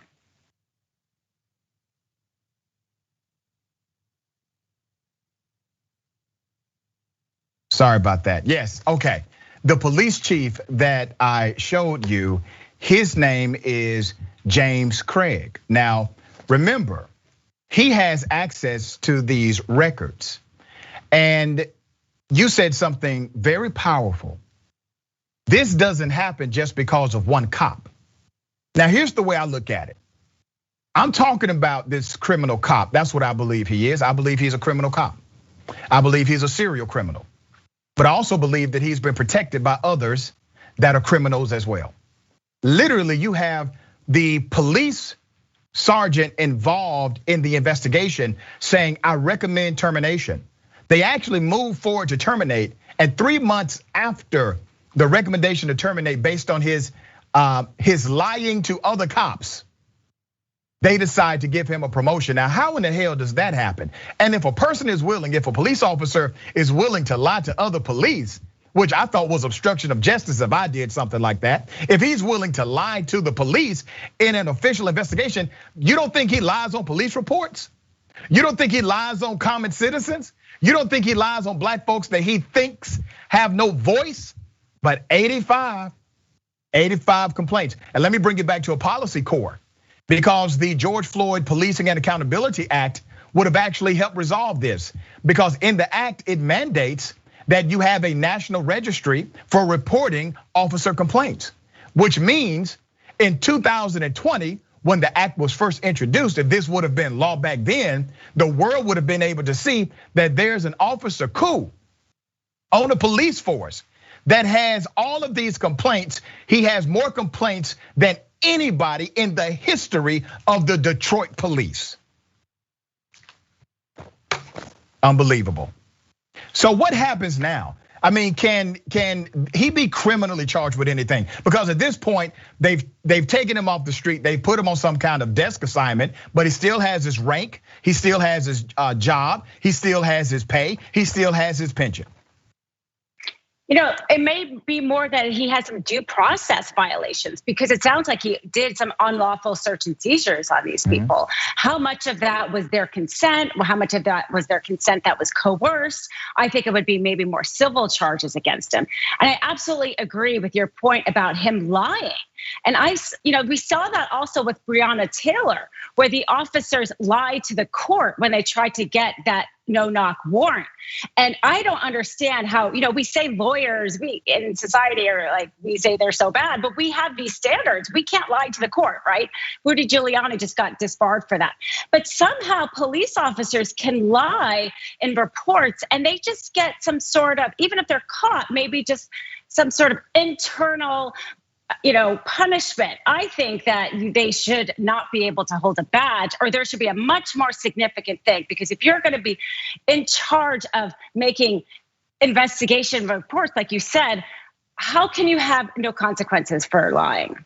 Yeah, none whatsoever. As a matter of fact, the opposite of consequences, he received a promotion 3 months after he was deemed to be a lying ass cop. He got a promotion. Now, I'm not saying he was a lying ass cop. That's what they said about the guy. It's in the record. He was untruthful.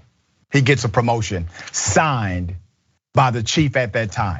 Okay, let me shift gears. There's another horrendous story. Cop insurrectionist. This is a problem. This is a real problem. Do you know how many police officers went to the US Capitol and committed an act of domestic terrorism? Do you know how many? No, you don't, because nobody does, but a lot of them did. We're still counting and figuring out how many were involved. But we do know of this particular cop insurrectionist who throws his son under the bus to justify his huge weapon stash. So there's a former Rocky Mount, Virginia police officer, a January 6th participant, Thomas T.J. Robertson, appeared in federal court Wednesday on accusations of having violated the conditions of his bond. So this person already has a bond, has conditions. He violates them according to the report. This federal hearing ended Wednesday morning without a ruling from the judge, who said his ruling would later come in the form of a written order after more time to weigh the following testimony and evidence. On June 30th, prosecutors filed a motion to revoke Robertson's bond after a search of his Ferrum home found firearms and explosive devices. Prosecutors contend Robertson violated the conditions of his release. Well, I would imagine so, damn it. You're talking about a guy has firearms and bombs inside of his house, and he's on probation. I mean, he's on bond, okay? During the Wednesday hearing, Robertson's son, Hunter Robertson, testified that he owned the M4 rifle that the FBI found in his father's home. It gets deeper. Prosecutor Elizabeth Aloy told District Judge Christopher Cooper that Hunter Robertson's testimony was inconsistent with statements made to the FBI when the gun was seized, but that she would not push the issue further for the moment because of other items such as a pipe bomb, a grenade, and silencers that were also found in the home. No, Madam Prosecutor, I need you to push it all. No, you need to get the son too, okay? That's obstruction. You need to get him lying in the official capacity of the investigation. Get him too. Don't be light on these folks just because there are other heavy things at play. Robertson's attorney, Mark Rowlands, contended that the grenade and the pipe bomb were items Robertson used to give training to other police officers, and that no issues had been raised regarding those items when federal authorities first searched his home and seized his guns in January. So understand what's happening here. You have a former police officer who committed an act of domestic terrorism. He gets caught, he gets a bond. He violates his condition of bond by having these weapons and bombs in his house. According to the attorney, federal authorities already went in his house and saw these bombs and did nothing to him. I believe that attorney. That doesn't mean what this individual did is not unlawful. It just means you have a deeper issue permeating in the legal justice system. So what does this former cop do? He doesn't take responsibility for his actions. He blames part of it on his son, getting him to change his testimony officially. And then he blames the rest of it on other cops that aren't even present. That's how he decides to handle this. Let's put up the picture. Yeah. The prosecutor stated, however, what those devices were for didn't matter. Simply possessing them was in violation of his bond conditions. This is a photo of Robertson. He's the man on the right, and the other, a former officer named Jacob Fracker, the man on the left side of the US Capitol on January 6th. Let me do this. I know there's a lot to this story, but we got some of those pictures. Okay. These are officers, police officers, who were involved in an act of domestic terrorism. Remember, at one point in their lives, they took an oath to protect and serve me and you. That's just a few pictures. There are a whole lot more. What is going on in the culture of policing to where this is acceptable behavior among themselves? Ms. Dahl, what are your thoughts about this?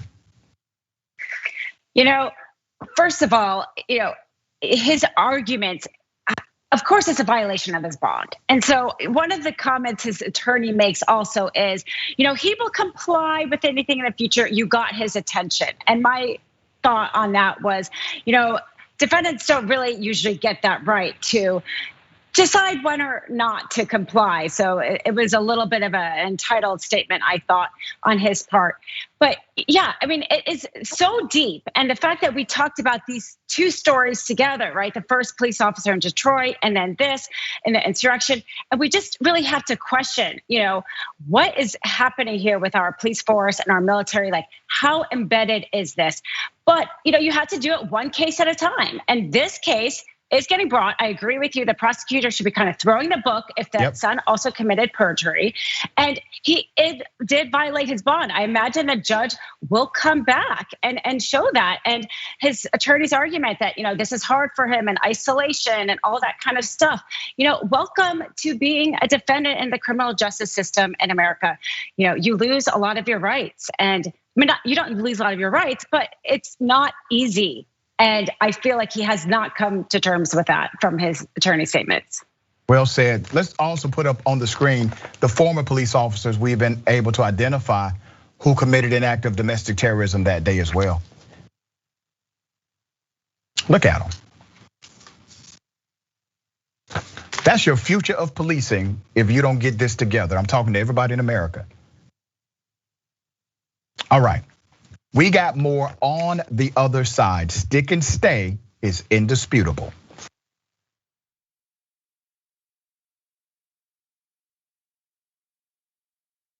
You're about to watch some behind the scenes footage of the Young Turks. Ooh. Now, these are partial videos. If you want to get all of them, you become a member, go to tyt.com/join, and you'll get all the behind the scenes of me, Anna, John, JR, a little bit reality show like. tyt.com/join and enjoy this. You know what you're seeing behind me? Jersey. Hold. Watch me flip this camera. However I flip it. Do I flip it like this? No, I just took a picture. I'm bitzing right now. What? Behind the scenes. Oh, Okay. Members, I don't have my face on. She doesn't have her face on, folks. Oh, that's JR's ass right there. You can't take 5 minutes off, can you? No, I can't, Johnny Pie. I said it was live stream, but I was lying. It's not a live stream. It's just for members. Bitsy, this is my cat. You know what his name is? Kiki Cat. Animals are innocent. Control room and the insanity is obviously there. Right now, as you can see, I'm directing or tech directing. I'm so happy to be here. This is what like a Labor Day beard looks like for Jank. Man, you're a Young Turks viewer if you recognize me like this. Oh, thank you. You are the one person in my life I would love to meet. What's going on, guys? This is a Bitsy or a BTS or behind the scenes with Hassan Piker, aka Woke Bay. Oh, hi, I didn't see you there. I have finished my show, The Damage Report, and now I get into a really awkward time of the day. When I'm sitting, the control room is right there. So I can see Bart. And this is the Pittsburgh office, by the way. I'll refer to often as the boiler room. You see how it's ripped? Is it super unprofessional to wear that at a business meeting? Or am I like cool rebel? And I just finished doing the power panel and I'm fired up. What do you do for TYT? Not a whole lot. If you're frantically tweeting at us that something's broken, thank you, because I'm fixing it. And thank you for being a TYT member. Super last thing, because there's always got to be a super last thing. Oh, that was disastrous. This has been behind the scenes, behind the scenes. All right, welcome to Dr. Rashad Richard Indisputable. This is going to be quite interesting. I don't know if you can handle this much truth on any day of the week. The unrest inside of the black community and communities that support them. It's because these cops are not held accountable. You have a family calling 911, and that family is expecting help, not expecting their loved one to be killed by the very people they pay to protect and serve them. Did you ever notice a cop that you work with call any black person the N-word or target people because they were black? Nope. But we disagree that somehow police officers are not also subject to the same systemic biases and racism as any other level of law enforcement. It sounds like for everybody's need who wants to crucify the cops without looking at it. No, crucify bad cops, brother. Of course, cops. We don't need the government to step into our lives mandating that we should be wearing a mask. You putting on a mask, Trey, is government intrusion. But you don't think the government telling a woman what she can or cannot do with her body it isn't government intrusion. Where does life begin? You want to go there? I can read it to you, bro. You seem very well prepared. Certainly more. Of course, why would I not be well prepared? They don't stop, I don't stop. Racism won't stop, I won't stop. Systemic bias won't stop, I won't stop. People still need health care, so I won't stop. People still need criminal justice systems reform throughout this country, so I won't stop, and you won't stop either.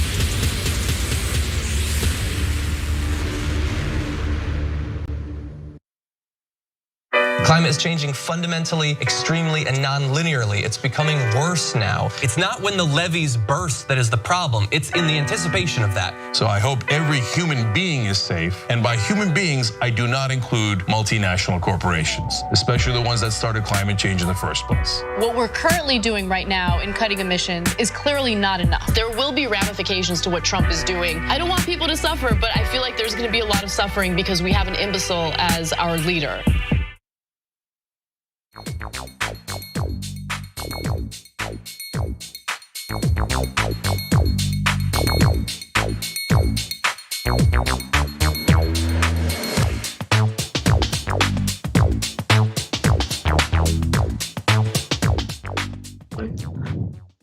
Welcome back. It's indisputable. We got a lot of viewer comments. I'm going to read as many as I can. All right, thank you all for being so interactive. And remember to always join us on the YouTube page, subscribe there, Indisputable TYT. Follow us also on social media, Instagram, Twitter, Indisputable TYT, and hashtag Indisputable TYT so we can read your comments on air. And don't forget to stay after reactions with Ray Vanna. That's after the show today. You don't want to miss that. It's going to be fire, all right? TYT member, Mickey C, the silver-haired dragon says, I just looked up the laws on a cop filing a false police report. If an officer is found guilty of false reporting, it can either be a misdemeanor or a felony.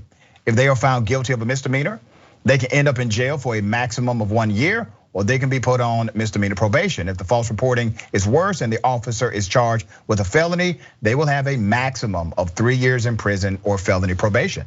That is correct. It has always been against the law to file a false police report. However, when is it enforced? Next TYT reporter says, this was the goal all along.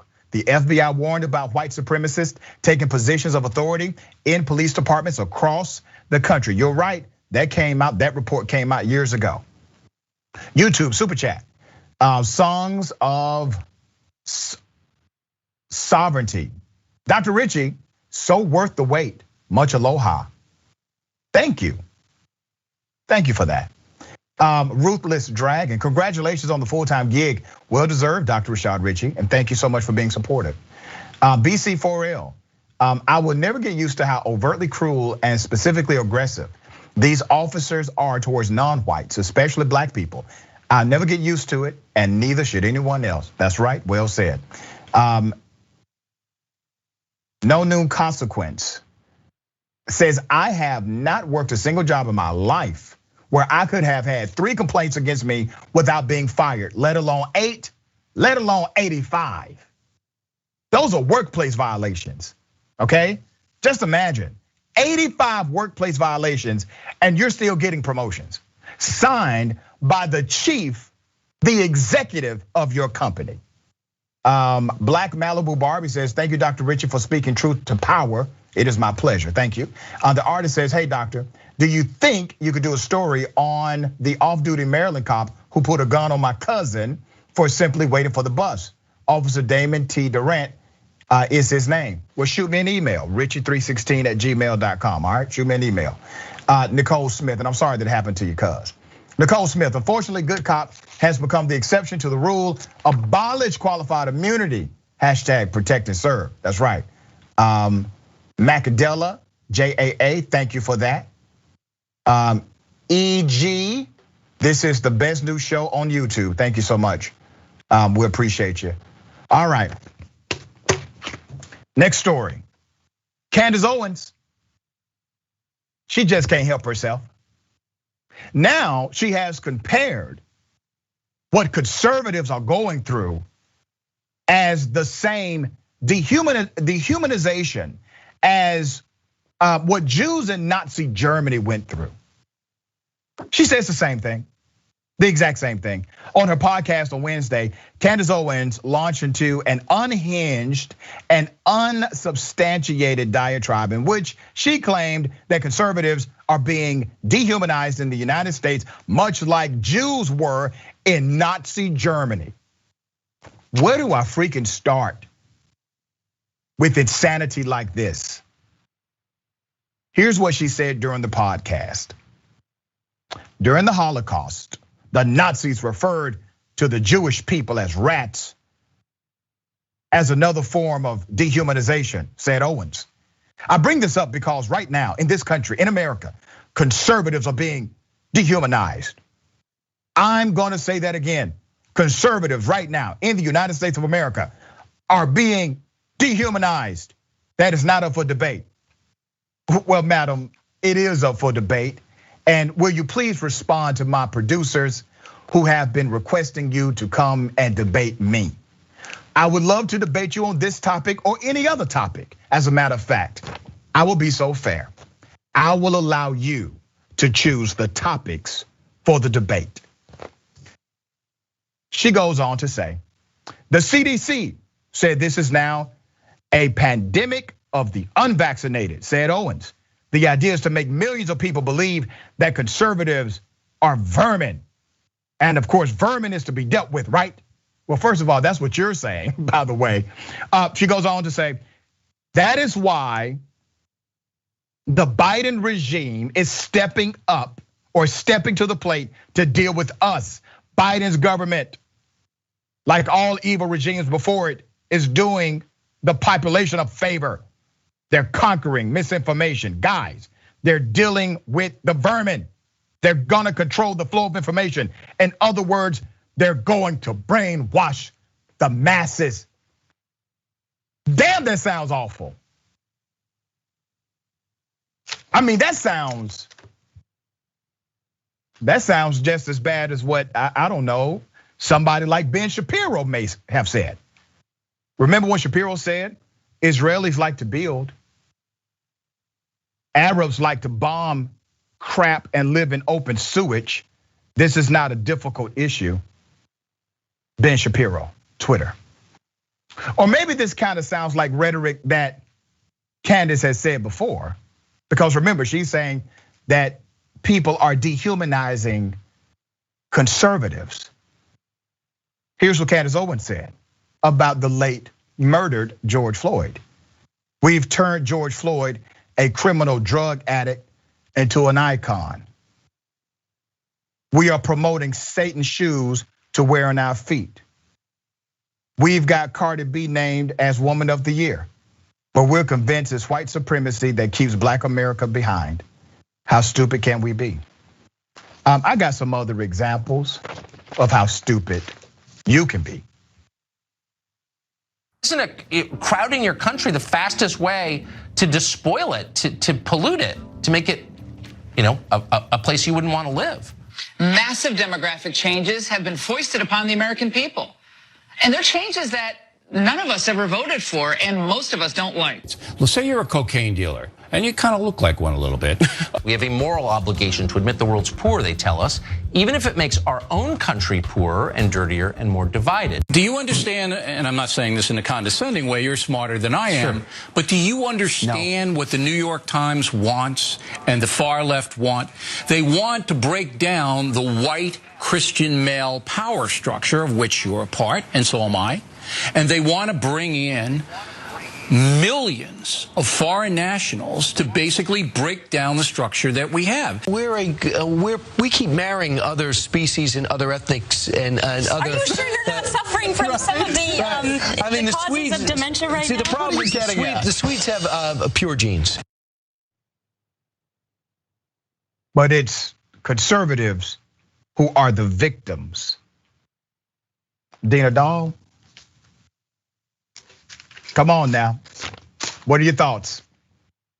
Yeah, honestly, it's almost like, what can you say? It is so disturbing what she's saying, using the Holocaust, really. Yeah. I mean, and when I kind of delve a little bit deeper here, it seems like her main thing is trying to say how awful social media is.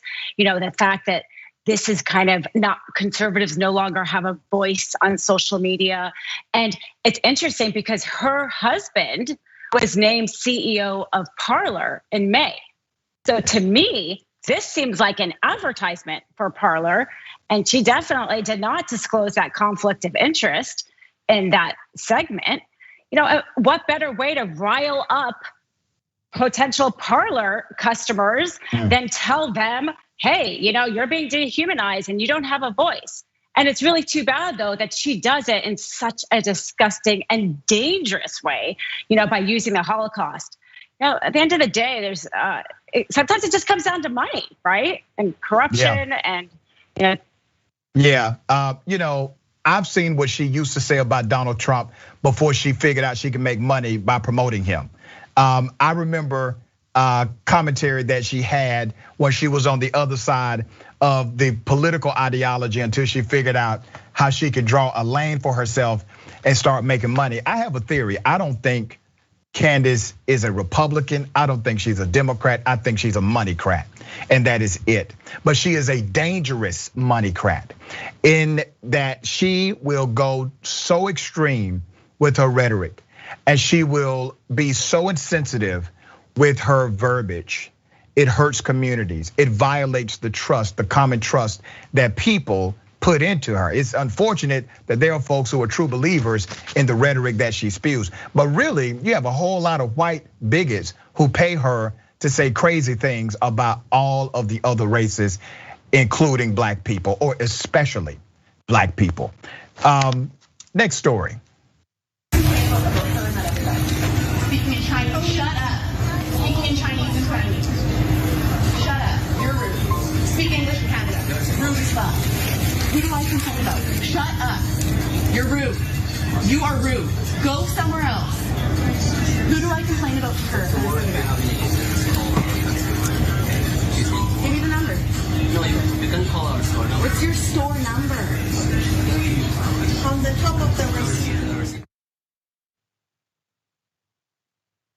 I wish a Karen would. You want to call the police on them for having a barbecue on a Sunday. I feel free! Back off! I'm going to tell them there's an African-American man threatening my life.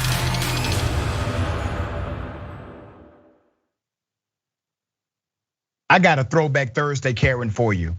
Maybe you've already seen this one on social media. This Karen being rude in front of her child, teaching her child the art of not having social responsibility or being nice and courteous or respectful to adults.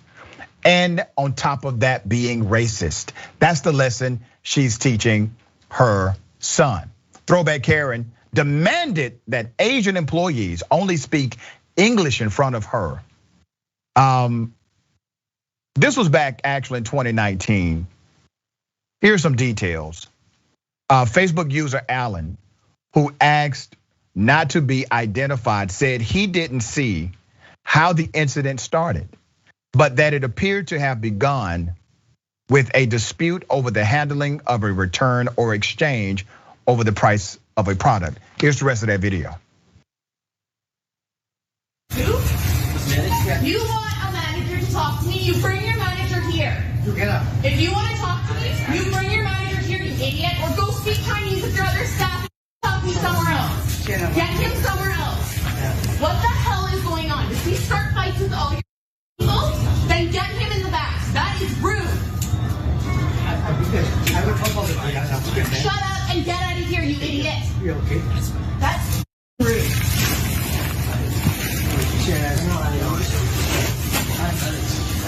You know about what? You know about what? Things coming to by looking at and speaking a different language, talking to me in front of your staff? That's pathetic. Get him out of here. It's rude. Shut up. Shut up. I feel so bad for that kid who is so calm because his mama done acted like this before. This is nothing new to him. What a horrible lesson for him to learn. Ms. Dahl? Yeah, I agree. The child, she acts as if he is less than her because he's speaking in a different language. You know, that hits close to home. I come from a family with multi languages and who some of them didn't speak English. And it's that sense that, you know, because his English maybe was not as good, or even because he was speaking in another language, and somehow that made her better, and she could assume, you know, all those really awful things about her. And it's that mentality that we've kind of been talking a lot on the show today of like not seeing the person, you know, not giving really respect to another person and some dignity. The fact of the matter is, it was none of her business what one employee wanted to say to another employee. Why, you know, whether or not he was speaking in English or not. And it's just a sad state that somebody, a human being, can think they can treat somebody else like that. Yeah, and obviously she's walking in her not only privilege, but she's walking in her racism, her bigotry. And what we've seen time and time again is that as soon as one of these Karens cannot put somebody in their place, they immediately go to a racist default. And they start to exhibit their bigotry. Now, I want to say this to everyone who was working in that store. They are really composed and they are being as courteous as can be in the face of this kind of racism. These individuals are human beings. These people have souls. These people have meaning. They have value. And the reason why I take the time to highlight Karens like this is because I want to show everyone how ugly it looks when you actually dehumanize somebody. This is what you look like. This is how it comes across. And maybe when you see others in that position, you would check yourself if you are ever close to showing that kind of disdain for another human being. We got more on the other side. This is indisputable. Stick and stay.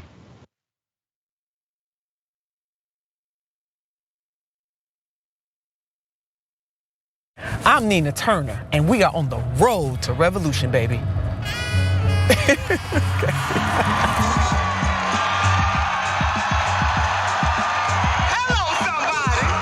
sometimes people talk about the angry black woman, but I'm gonna tell you something. If you ain't mad as a mofo about what's going on here, something is wrong with you. When people ask me all the time, what are the lessons from 2020, is that progressives have to get more organized and we got to come together. We have to be as agile as neoliberals. The progressive movement has to understand that it's not just enough for us to have the right ideas. We are right on most of the ideas. We're not perfect, but we're 99% right because it is a humanitarian agenda, but we must get the power. We have to come together in a more unified way so that we utilize our power strategically to topple neoliberalism, and it's gonna happen.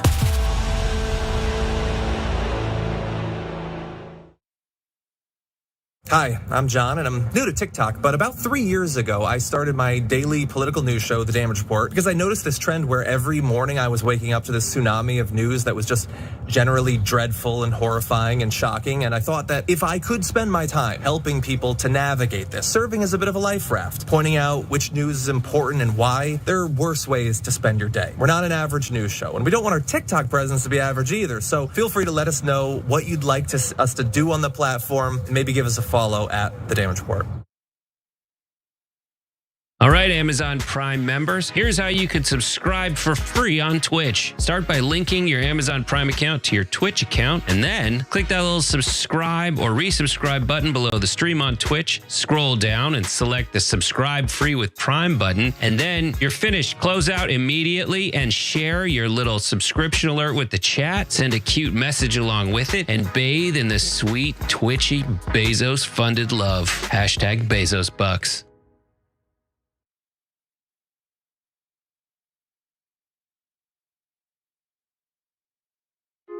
Hey everyone, Matteo Scarapore here, author of Black Buck, which is Shop TYT's first fiction book ever. I'm honored. So, Black Buck is about a young man named Darren who's living in Bed-Stuy, Brooklyn.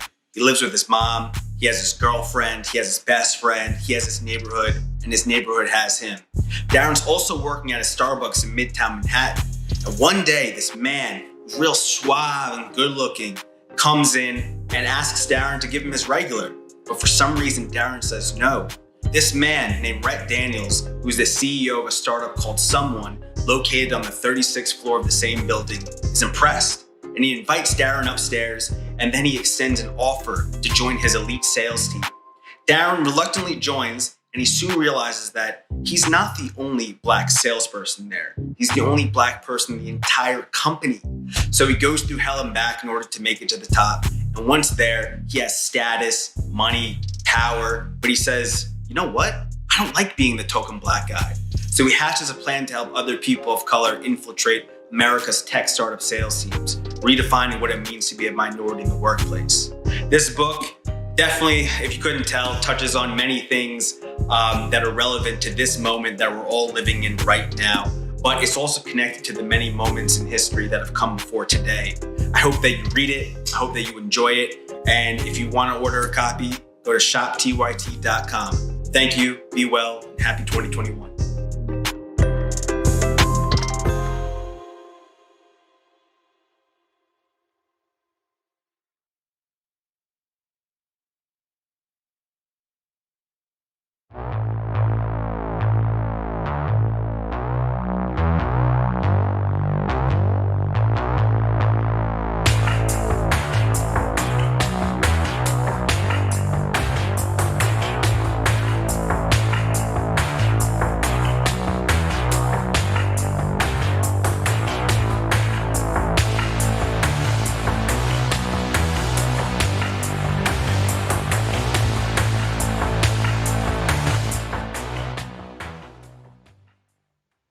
All right, welcome back. It's indisputable. Let me read some of these viewer comments.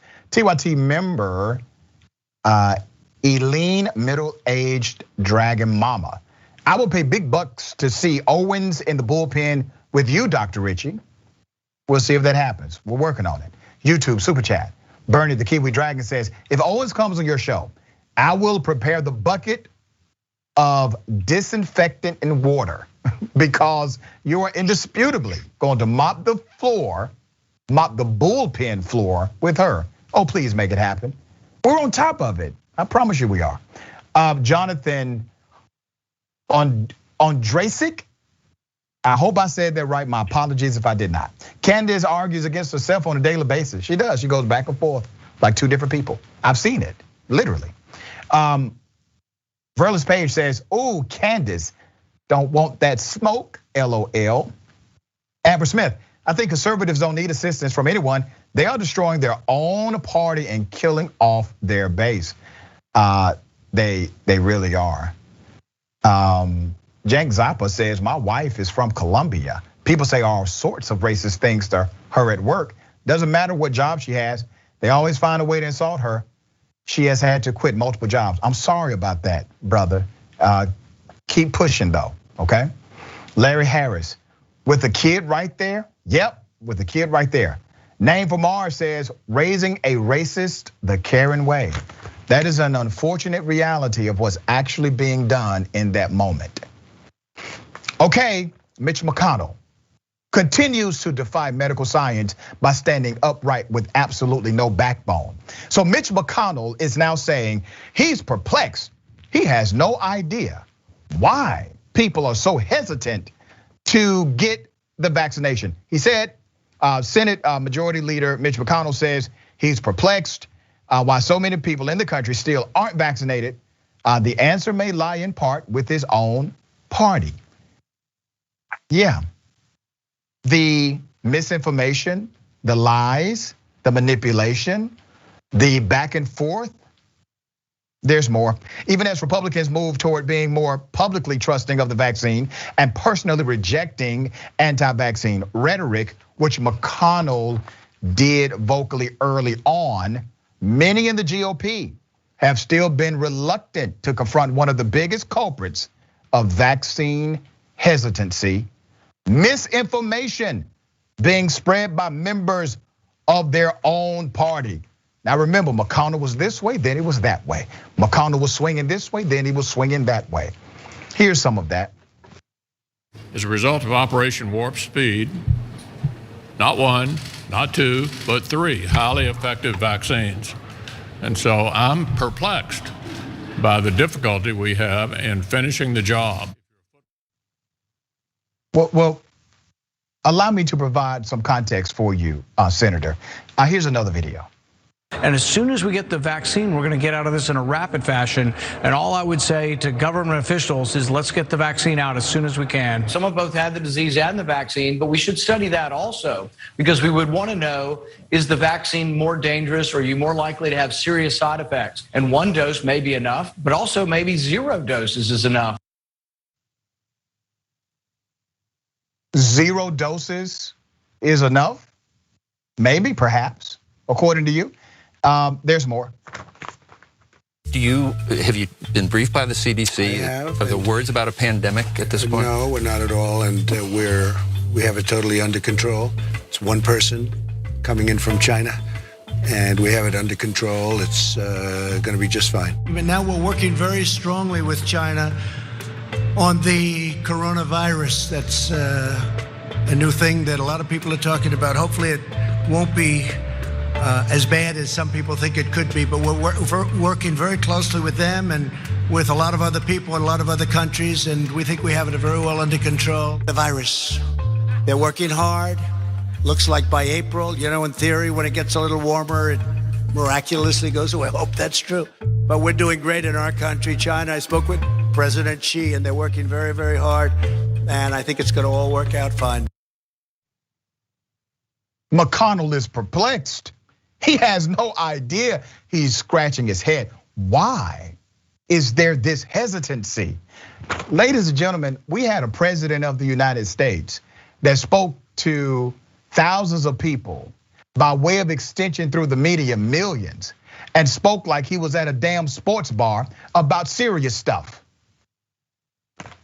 Ms. Dahl, can you help the senator out here?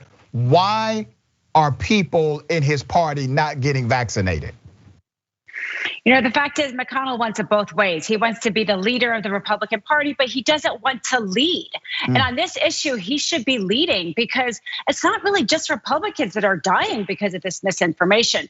They've turned what should have been a routine decision into a complicated decision because this misinformation has really gotten out there and has questioned people thinking this vaccine is safe, and really good people are dying from it. And he's not doing nearly enough to combat the misinformation. He knows what's happening. The fact that Trump did this in secret is enough of what the Republican Party feels about this. The fact that he's unwilling to lead on this is really tragic for a lot of families out there.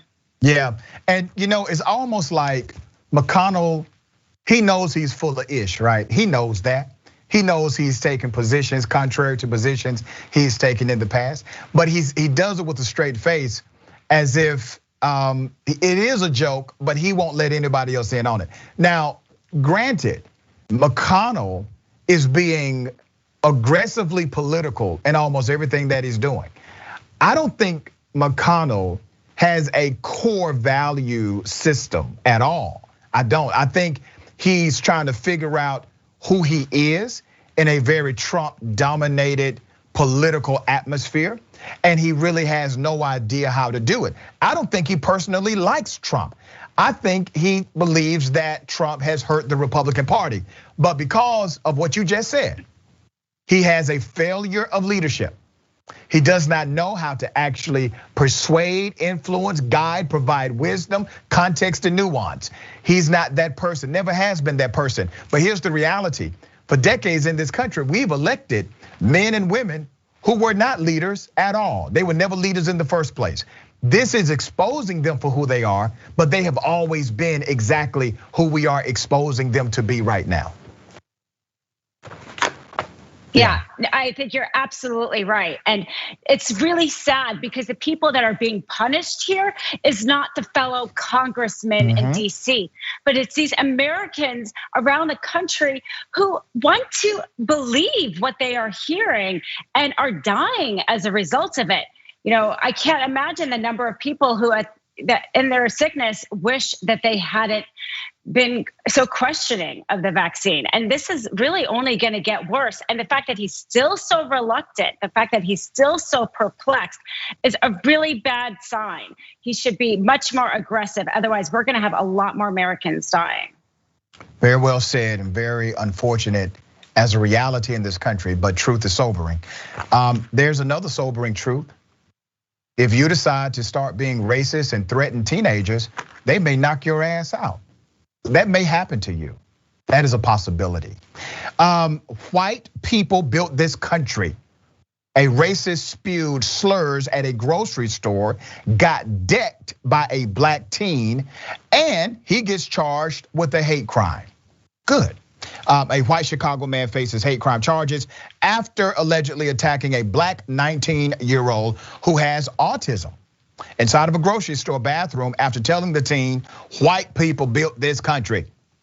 Philip T. Jort, an ex-Marine who now works as a security guard, was standing at a urinal inside the bathroom at Pete's Fresh Grocery Market when he allegedly began hurling racial slurs at the teen who was washing his hands. You see the picture. Now this is an ex-Marine. He's a current security guard, and he decided to become aggressive with a random teenage teen. Jort allegedly tried to prevent the 19-year-old from leaving the bathroom, that's kidnapping, and punched him in the stomach while continuing to yell racial slurs, the newspaper reports. The 19-year-old exited the bathroom after a struggle in which he punched Jort at least once, knocking him to the ground. I don't condone violence, but I do condone self-defense.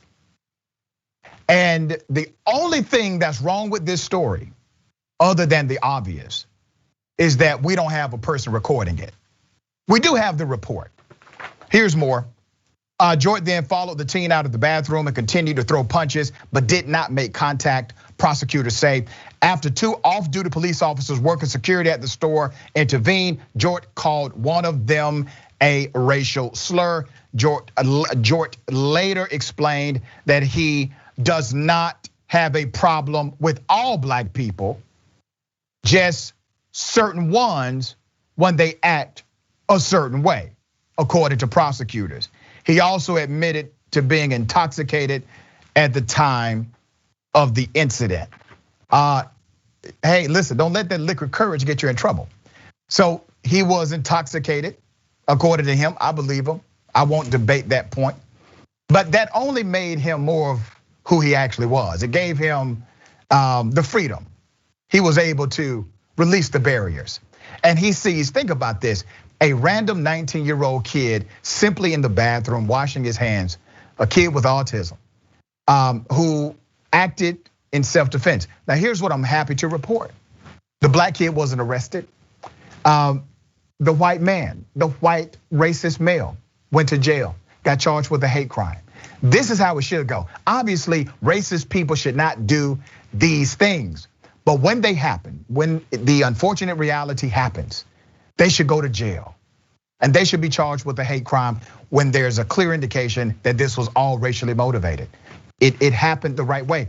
This is not the norm, though. This is abnormal. This is the anomaly. Ms. Dahl, what are your thoughts about it, about this case? You're right that it's great that he did get arrested, and he's going to be facing a class 4 felony in Illinois, which would punish him 1 to 3 years in jail, $25,000 fine, education, and the family would be able to sue also as a result of this. But it struck me too, we're talking about here an ex-Marine who had significant combat training. And the fact that he's kind of going after this 19-year-old is very disturbing. And also the judge agreed with you there. I don't know why defendants sometimes claim intoxication as a defense. I've heard this come up before and it never works. But the judge here said actually that was a truth serum. And thank goodness this is being prosecuted, and maybe this will at least change this one person. If indeed he gets some education training, maybe he will turn his life around. I mean, you could only hope. Well, or maybe the ass kicking already changed his mind. Because I promise you, he's not gonna run up on random 19-year-old black kids anymore. He won't try that again. So I think he's already learned somewhat of a lesson. Would you not agree? I absolutely agree. I wish we could have seen the fact that the 19-year-old actually knocked him down. And again, we're talking about an ex-Marine here. I thought, gosh, that teenager got some really good self-defense training. Yeah. So once again, we highlight these dynamics of our culture, these societal norms, because we have to turn around the narrative. It should be normative that if you are fighting a black teenager or anybody, and you're launching racial slurs, you need to be charged with a hate crime. That enhances the crime. But then we have the ridiculousness in Utah of a 19-year-old college student who decided to crumple up a paper that said "back the blue." She gets charged with a hate crime for intimidating the police officer. No violence, no physicality. It's not even against the law in most states. It's just a really weird law there. But that's the game they play. So when you make an accomplishment or you push the needle in one arena, they come back and they say, "Oh no, we don't want you to have a hate crimes bill unless we have a hate crimes bill." They did the same thing in Georgia. Georgia passed a hate crimes bill 2 years ago, and the only way they could get it passed, I'm talking about Democrats, was to agree to allow the police to also get a hate crimes bill. The only way they would allow it to happen. Real interesting stuff. Ms. Dahl, it has been wonderful, remarkable having you on Indisputable. How can people follow you? How can people check out your work? Ask Dina Dahl Ask Dina Dahl 1 on Twitter. It was great to be on. Thanks for having me. Thank you for being here. All right, ladies and gentlemen, the bullpen is next. Stick and stay.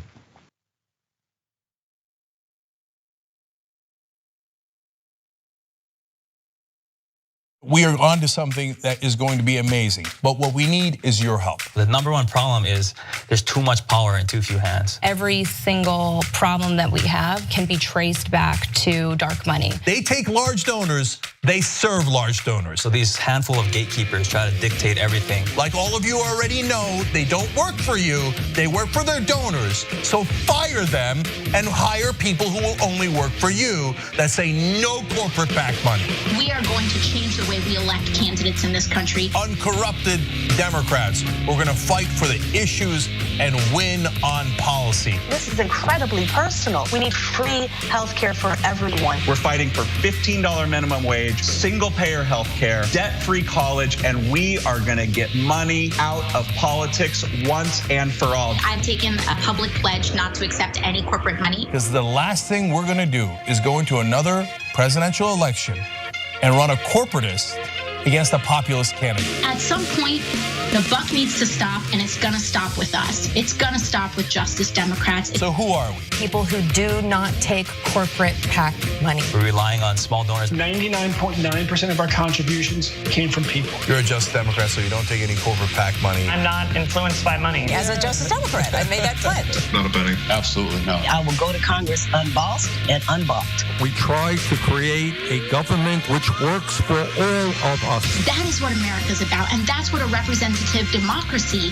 should be about. We are just getting warmed up here. Vote for uncorrupted Democrats. The fight starts now, it starts today, and it starts with you.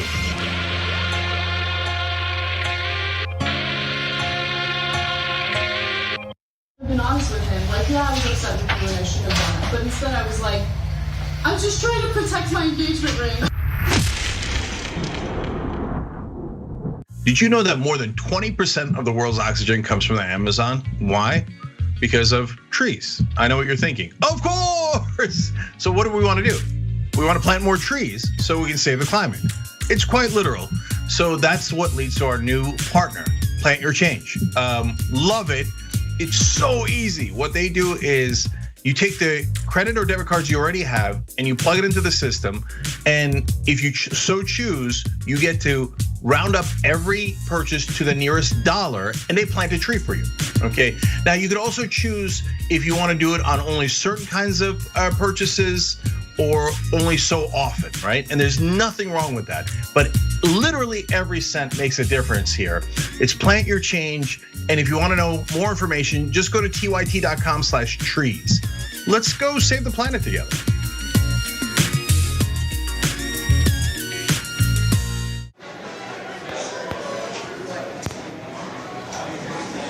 Now, top. No.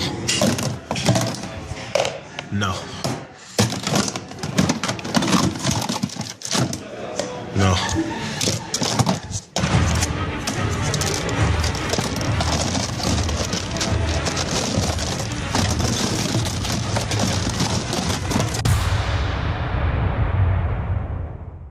Today, a terrible day for the internet, a terrible day for America. The internet as we know it is not going to exist anymore. A real dark day for information and yet another way that they're bleeding out the democracy. We're now going to have these gatekeepers of information deciding what we can and can't see, and that's what scares me the most. Whether you're conservative or progressive or anywhere in the middle, this is the one thing we should all agree to. Protect the internet, because the establishment is coming for it. Don't let them destroy the internet.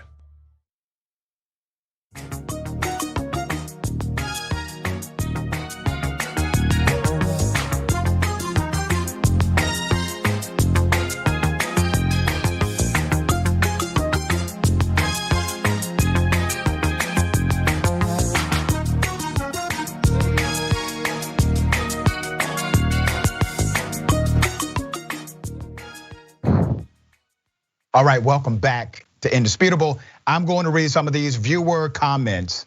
All right, we got a lot of them. I will read as many as I can. TYT member Craig Souffle says, my God, the dead has risen. Interesting considering McConnell, who's a polio survivor because of a vaccine. Hello. And I'm sure the March of Dimes is nowhere to be found on his big donor list. YouTube super chat, Neil Fox Com says, he doesn't like how some act. Who the hell is he to police someone's body? Yeah. Orb rumor. Dude wanted to make America great again by stopping a man from peeing while black. See how that worked out for him. Pumpkin Spice Dragon. I worry greatly about my child when he grows up. Hope he's not harassed. I hope the same. Name for Mars, Twitch. Just the ones who are uppity. That's the code that he was saying, yeah.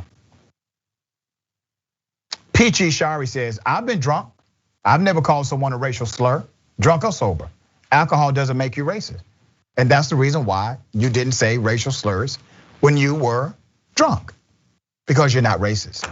Ladies and gentlemen, welcome to the Bullpen.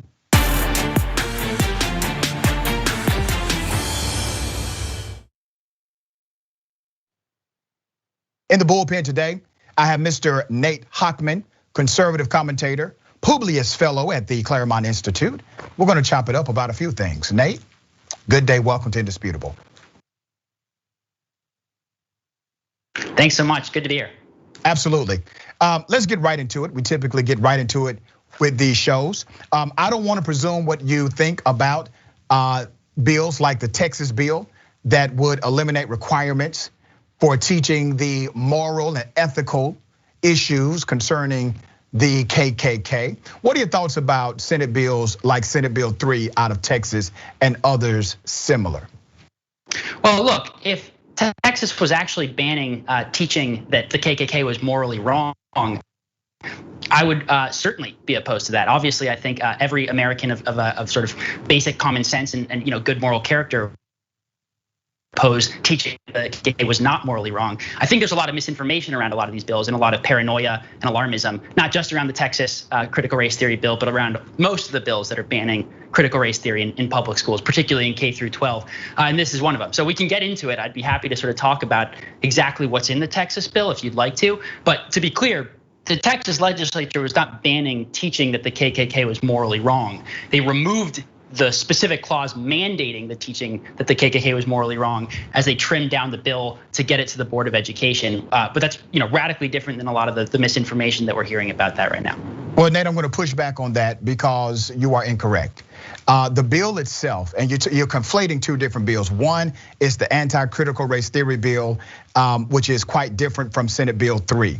The anti-critical race theory bill isn't even a bill against critical race theory because the terminology critical race theory is not located in the Texas bill. That's number one. Number two, the Senate Bill 3 that we're talking about in relationship to civil rights, education, and the KKK does in fact say that teachers are not mandated to teach the KKK. But if they do teach these lessons, they cannot have deference in the teaching, which means they cannot provide a moral or ethical conclusion as to the curriculum that they are teaching. No difference in the teaching. Now, before I became a college professor, I was a high school educator. I was a high school teacher. I know what that means because there were certain topics that we were told we could not provide deference on the topic even though we could teach it. So literally the bill does, sir, say that you cannot teach it based on a moral principle. That's problematic, is it not? Well, look, so there are real concerns to be had about the effects of overly broad language in the Texas bill and the bill, the banning critical race theory like it in red states throughout the country. It's probably not productive to quibble about technicalities, but it's not true that any part of the Texas legislation that we're talking about says that teachers can't draw moral conclusions about the KKK. There's nothing in the bill or any of the bills that were proposed that says anything like that. So I'm a little confused where you're getting that from. Yeah, I need you to read the line that says they cannot provide deference to the teaching. I need you to read that line and understand what that line means in the statutory interpretation. As a matter of fact, Representative Hughes, who's a co-author of the legislation, said that language is also confusing to him as well, who was initially in support of it, still seems to be in support of it, but says the ambiguity in the language makes it problematic in the interpretation. The bottom line is, why are they messing with it in the first place? Just answer that question. Why are they messing with this?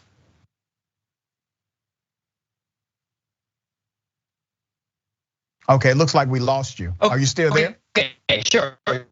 That's a different question, but just to be clear, to answer the first point, I opened the last time. All right, it's real choppy, man. It's really difficult to understand what you're saying. I really want to make sure we get your comment on record. Let's do this. Let's take a quick break. Let's try to figure out what's happening technically and bring you back on, all right? This is Indisputable. Stick and stay.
Okay, welcome back. I think we have the technical issue resolved. We got Nate Hochman, who is talking to us about critical race theory, K through 12 education. So you were trying to make a point, brother, before the feed started getting choppy. Sure. What was the point you were trying to make? Well, just that there are real concerns to be had about ambiguity, like the rep that you referenced was talking about. But that's different than saying what I think you were saying earlier, which is that there's anything in the Texas bill to suggest that teachers can't take moral conclusions or draw moral conclusions about the KKK. That's very different than the ambiguous language about deference, which again, we can talk about, but that is a much more sort of nuanced issue than the claim that's going around, which is that there's anything in the bill to suggest that teachers can't make moral claims about the KKK, which is not true as far as I understand. Okay, well, your understanding is incorrect. Let me read to you the actual wording of the bill. Senate Bill 3 says teachers cannot be compelled to discuss current events or controversial issues of public policy or social affairs. And if they do, this is the part of the bill that I would like you to consider. If they do, they cannot give deference to any one perspective or the other. That means if they decide to teach the controversial issue of slavery, of Jim Crowism, of the KKK, according to Senate Bill 3, they cannot give deference to any one perspective. Sir, that's as clear as day. You don't have to be a rocket scientist to understand what deference means, especially in that context, correct? Again, no, I just fundamentally disagree. We're talking about, if you actually look at what these bills are talking about and how they're trying to albeit imperfectly, how they're trying to deal with these really thorny issues of race and racism and how we're going to discuss and teach kids about American history.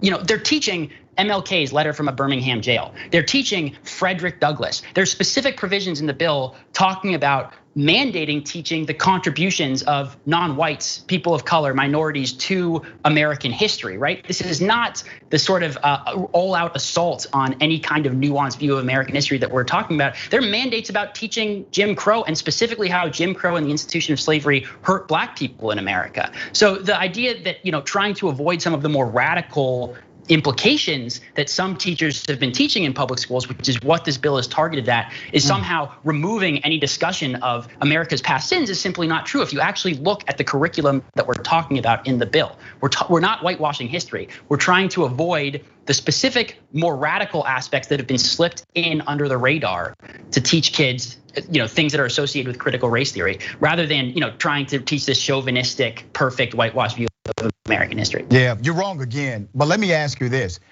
Do you believe that critical race theory is taught in K through 12 education?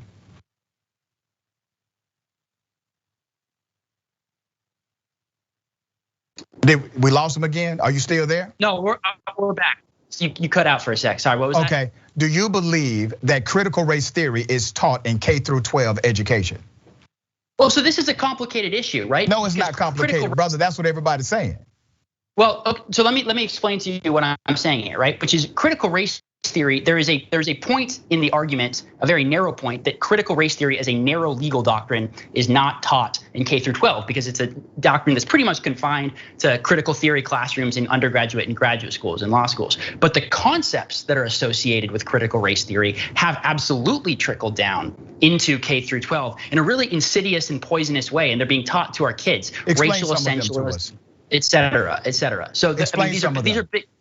So racial essentialism, one, right? Teaching that certain people are inherently oppressors, certain people are inherently victims based on their race, setting kids against each other as a result of their race, right? The entire concept of systemic racism is actually incredibly controversial, but taught as fact in a lot of these schools, right? That comes from critical race theory. The assault on colorblindness, on the idea that equality before the law actually isn't enough, right? Another very controversial topic that we can debate, but should not be taught as fact to our children. These things they come from critical race theory, and they're being taught to our kids. So critical race theory is having a profound effect on the state of our K through 12 education, even if the specific Richard Delgado critical race theory textbook isn't being taught in our schools. And that's what the line about critical race theory not being taught in K through 12 misses. It's an important nuance that needs to be.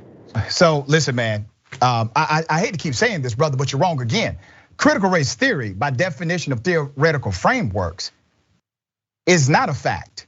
You understand that, right? It's a theoretical framework. It is an advanced theoretical framework that provides an analysis of contrast and comparison in order to come to a conclusion if you choose to, but it does not provide a conclusion for you. It is a theoretical framework by design and by definition. It is not in fact a conclusion. The second part of what you said about teaching that CRT somehow teaches that individuals are inherently racist or they are oppressors.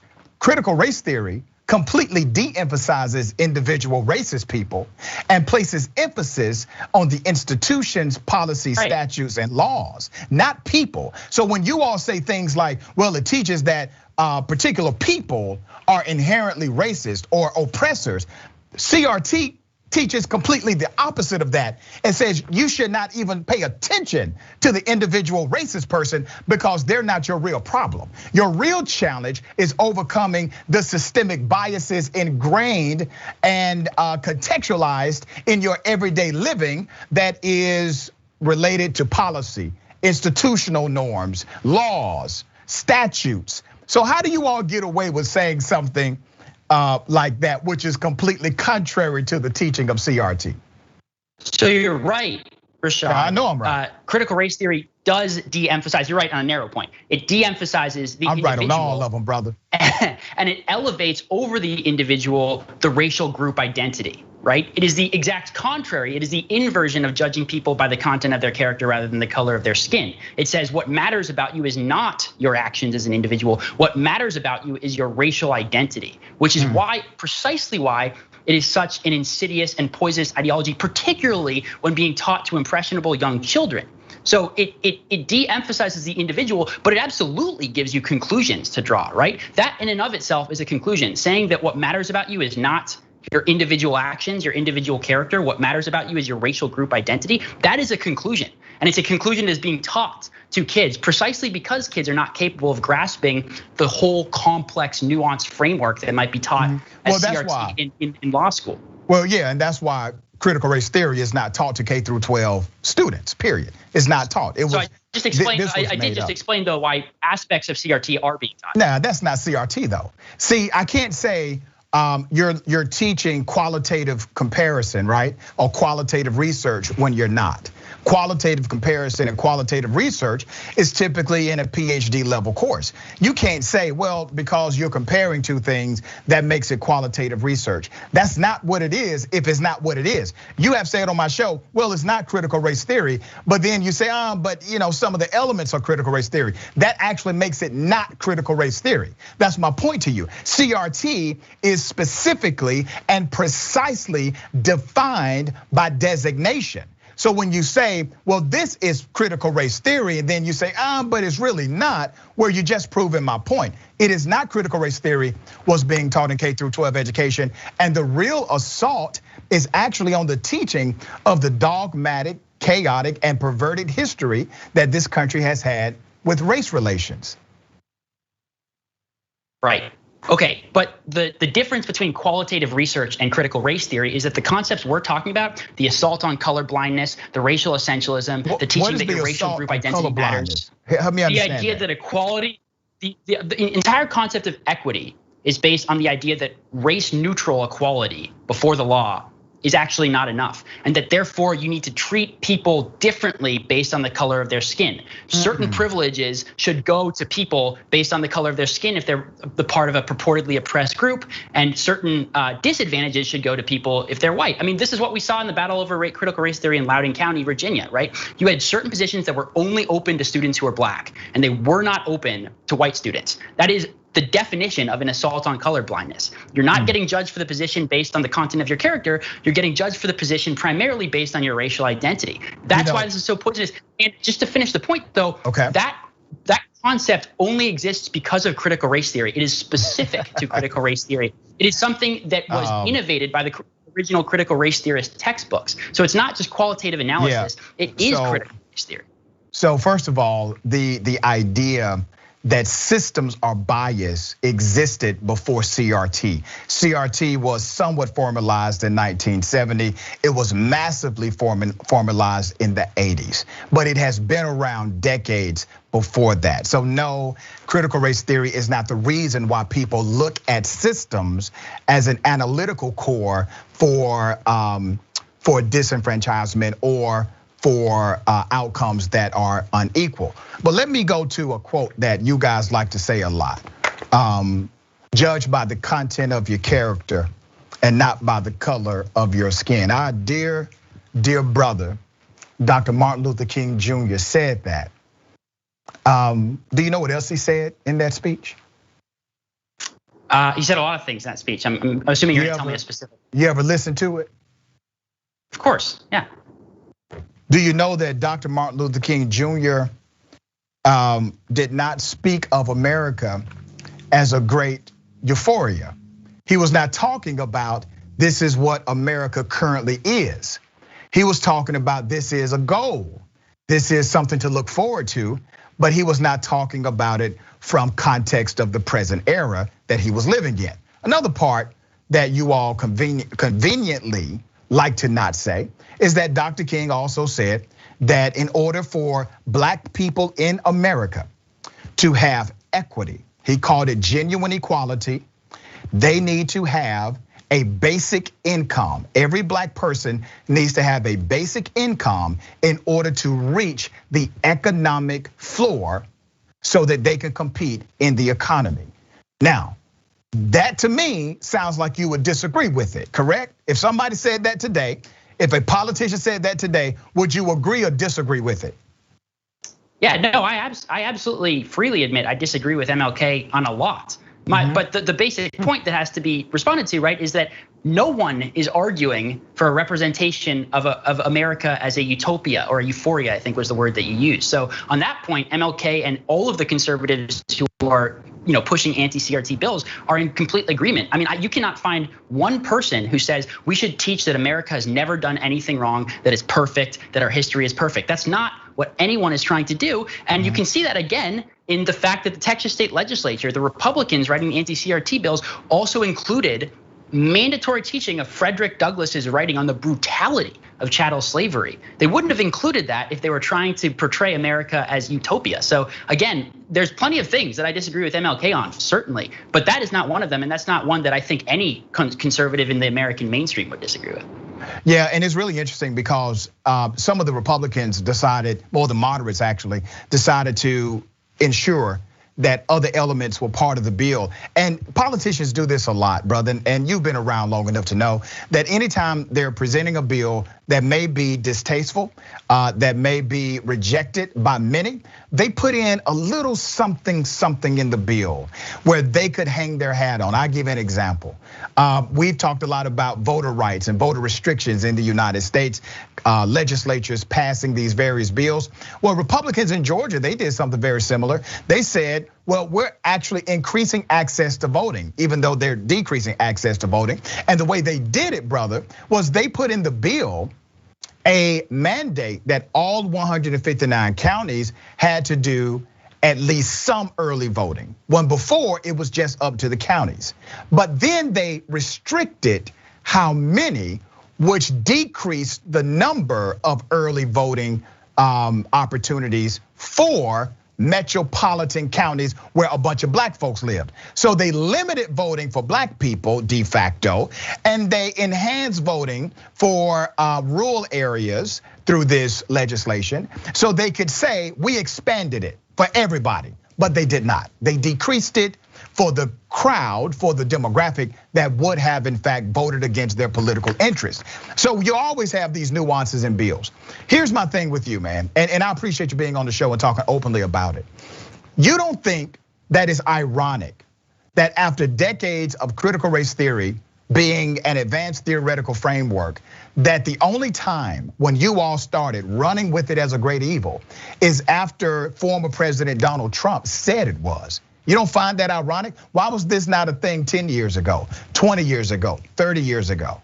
Yeah, no, that's not ironic at all. I mean, this is something Republicans and conservatives should have been paying attention to 20 or 30 years ago. But I am certainly no stranger to being critical of the Republican Party. In this case, Donald Trump actually kicked the Republican Party's butt into gear, and they finally did something about it. But it has been an issue for decades, and they haven't done anything about it. And Trump led the way on this. I think that's a good thing. You disagree, but it is absolutely true that Trump was the innovator here, certainly. Yeah, man, he told y'all what to do. He told y'all how to jump. Y'all said how high. That's what happened. Sure. No, they put it. Yeah. Let me ask you this: do you believe systemic bias and systemic racism actually exist? I think systemic bias exists because I think biases, in-group and out-group biases, are a natural feature of the human condition, including racism, like people that are like us. Well, systemic racism, I do not think exists. How can you agree that systemic? First of all, your social science is jacked up. If you believe that social bias exists, you mean to tell me that the only bias that does not exist is the bias of racism? Well, okay, let me ask you this, because systemic racism means a lot of different things to a lot of different people. So, I'm genuinely not trying to be clever here, but when people say systemic racism, the definition is often incredibly vague. I disagree that systemic racism exists in the definition that I've heard it used in a lot, which is that there are certain institutions in American life today that are actively racist. I disagree with that. Is that your definition of systemic racism? No. Or are you operating off of a different one? No, systemic racism doesn't require intentional racism. It simply requires the result of inequity based on a racial dynamic. So what you do is you analyze the data. So you analyze the conclusion, because usually the systemic racism that we're talking about is implicit bias. It is not aggressive or hyper bias. It is implicit bias based on a racial core. And you have to agree, when you actually analyze the data, that all of these outcomes that are rooted in inequity, they come from somewhere, brother. And if you can say that biases exist, you cannot then create an immunity for racism. Right, so if your definition is something creates disparities in outcome between groups. Racism, yeah, it does. Racism is part of it. But that is not racism as we've traditionally understood it. It's a transformation of the definition of racism, and by that definition, every policy passed in every society in the history of human civilization would be racist, because there is not a policy in the history of the human race that has had an effect that was equal across all groups and all group outcomes. Sir, it doesn't mean that all, brother. It doesn't mean that all policies. If you ban murder, for example, there is going to be a massive disparity in the amount of men who are arrested for murder and the amount of women who are arrested for murder. That's not discrimination against men, though. I really wish I had a whole lot more time. I'm getting the rap signal. Let me just break down equity in this way. Look at it like a football team. You got two opposing teams. They're both told all they got to do is play hard and win the game. That's it. They know the rules, basically. They've trained, and you have your crowd. Your crowd, that's your media. You're spectators, right? And you're playing this game. You're competitive. You're winning. Last quarter, 1 second left, you're up by 50 points. You're winning the game. There's no way the other team can come back and beat you. And before the game is over, half a second left, news is revealed that the opposing team inherited 100 points before the game even started. It looked fair. It had the optical illusion of fairness. You were equipped to play the game at the speed of the game. But what you didn't know is that you were competing in a game where one group of individuals already inherited the winning points. How do you solve that issue of inequity? That's the issue. Brother, I appreciate you being on the show, man. I just want to drop that. Think about it, come back next time, and you can argue and debate me on it, okay? All right, sounds good. Thanks for having me, appreciate it. Absolutely, man. Ladies and gentlemen, don't forget, take care of yourself, take care of each other, take care of this planet. And remember, the truth is always indisputable.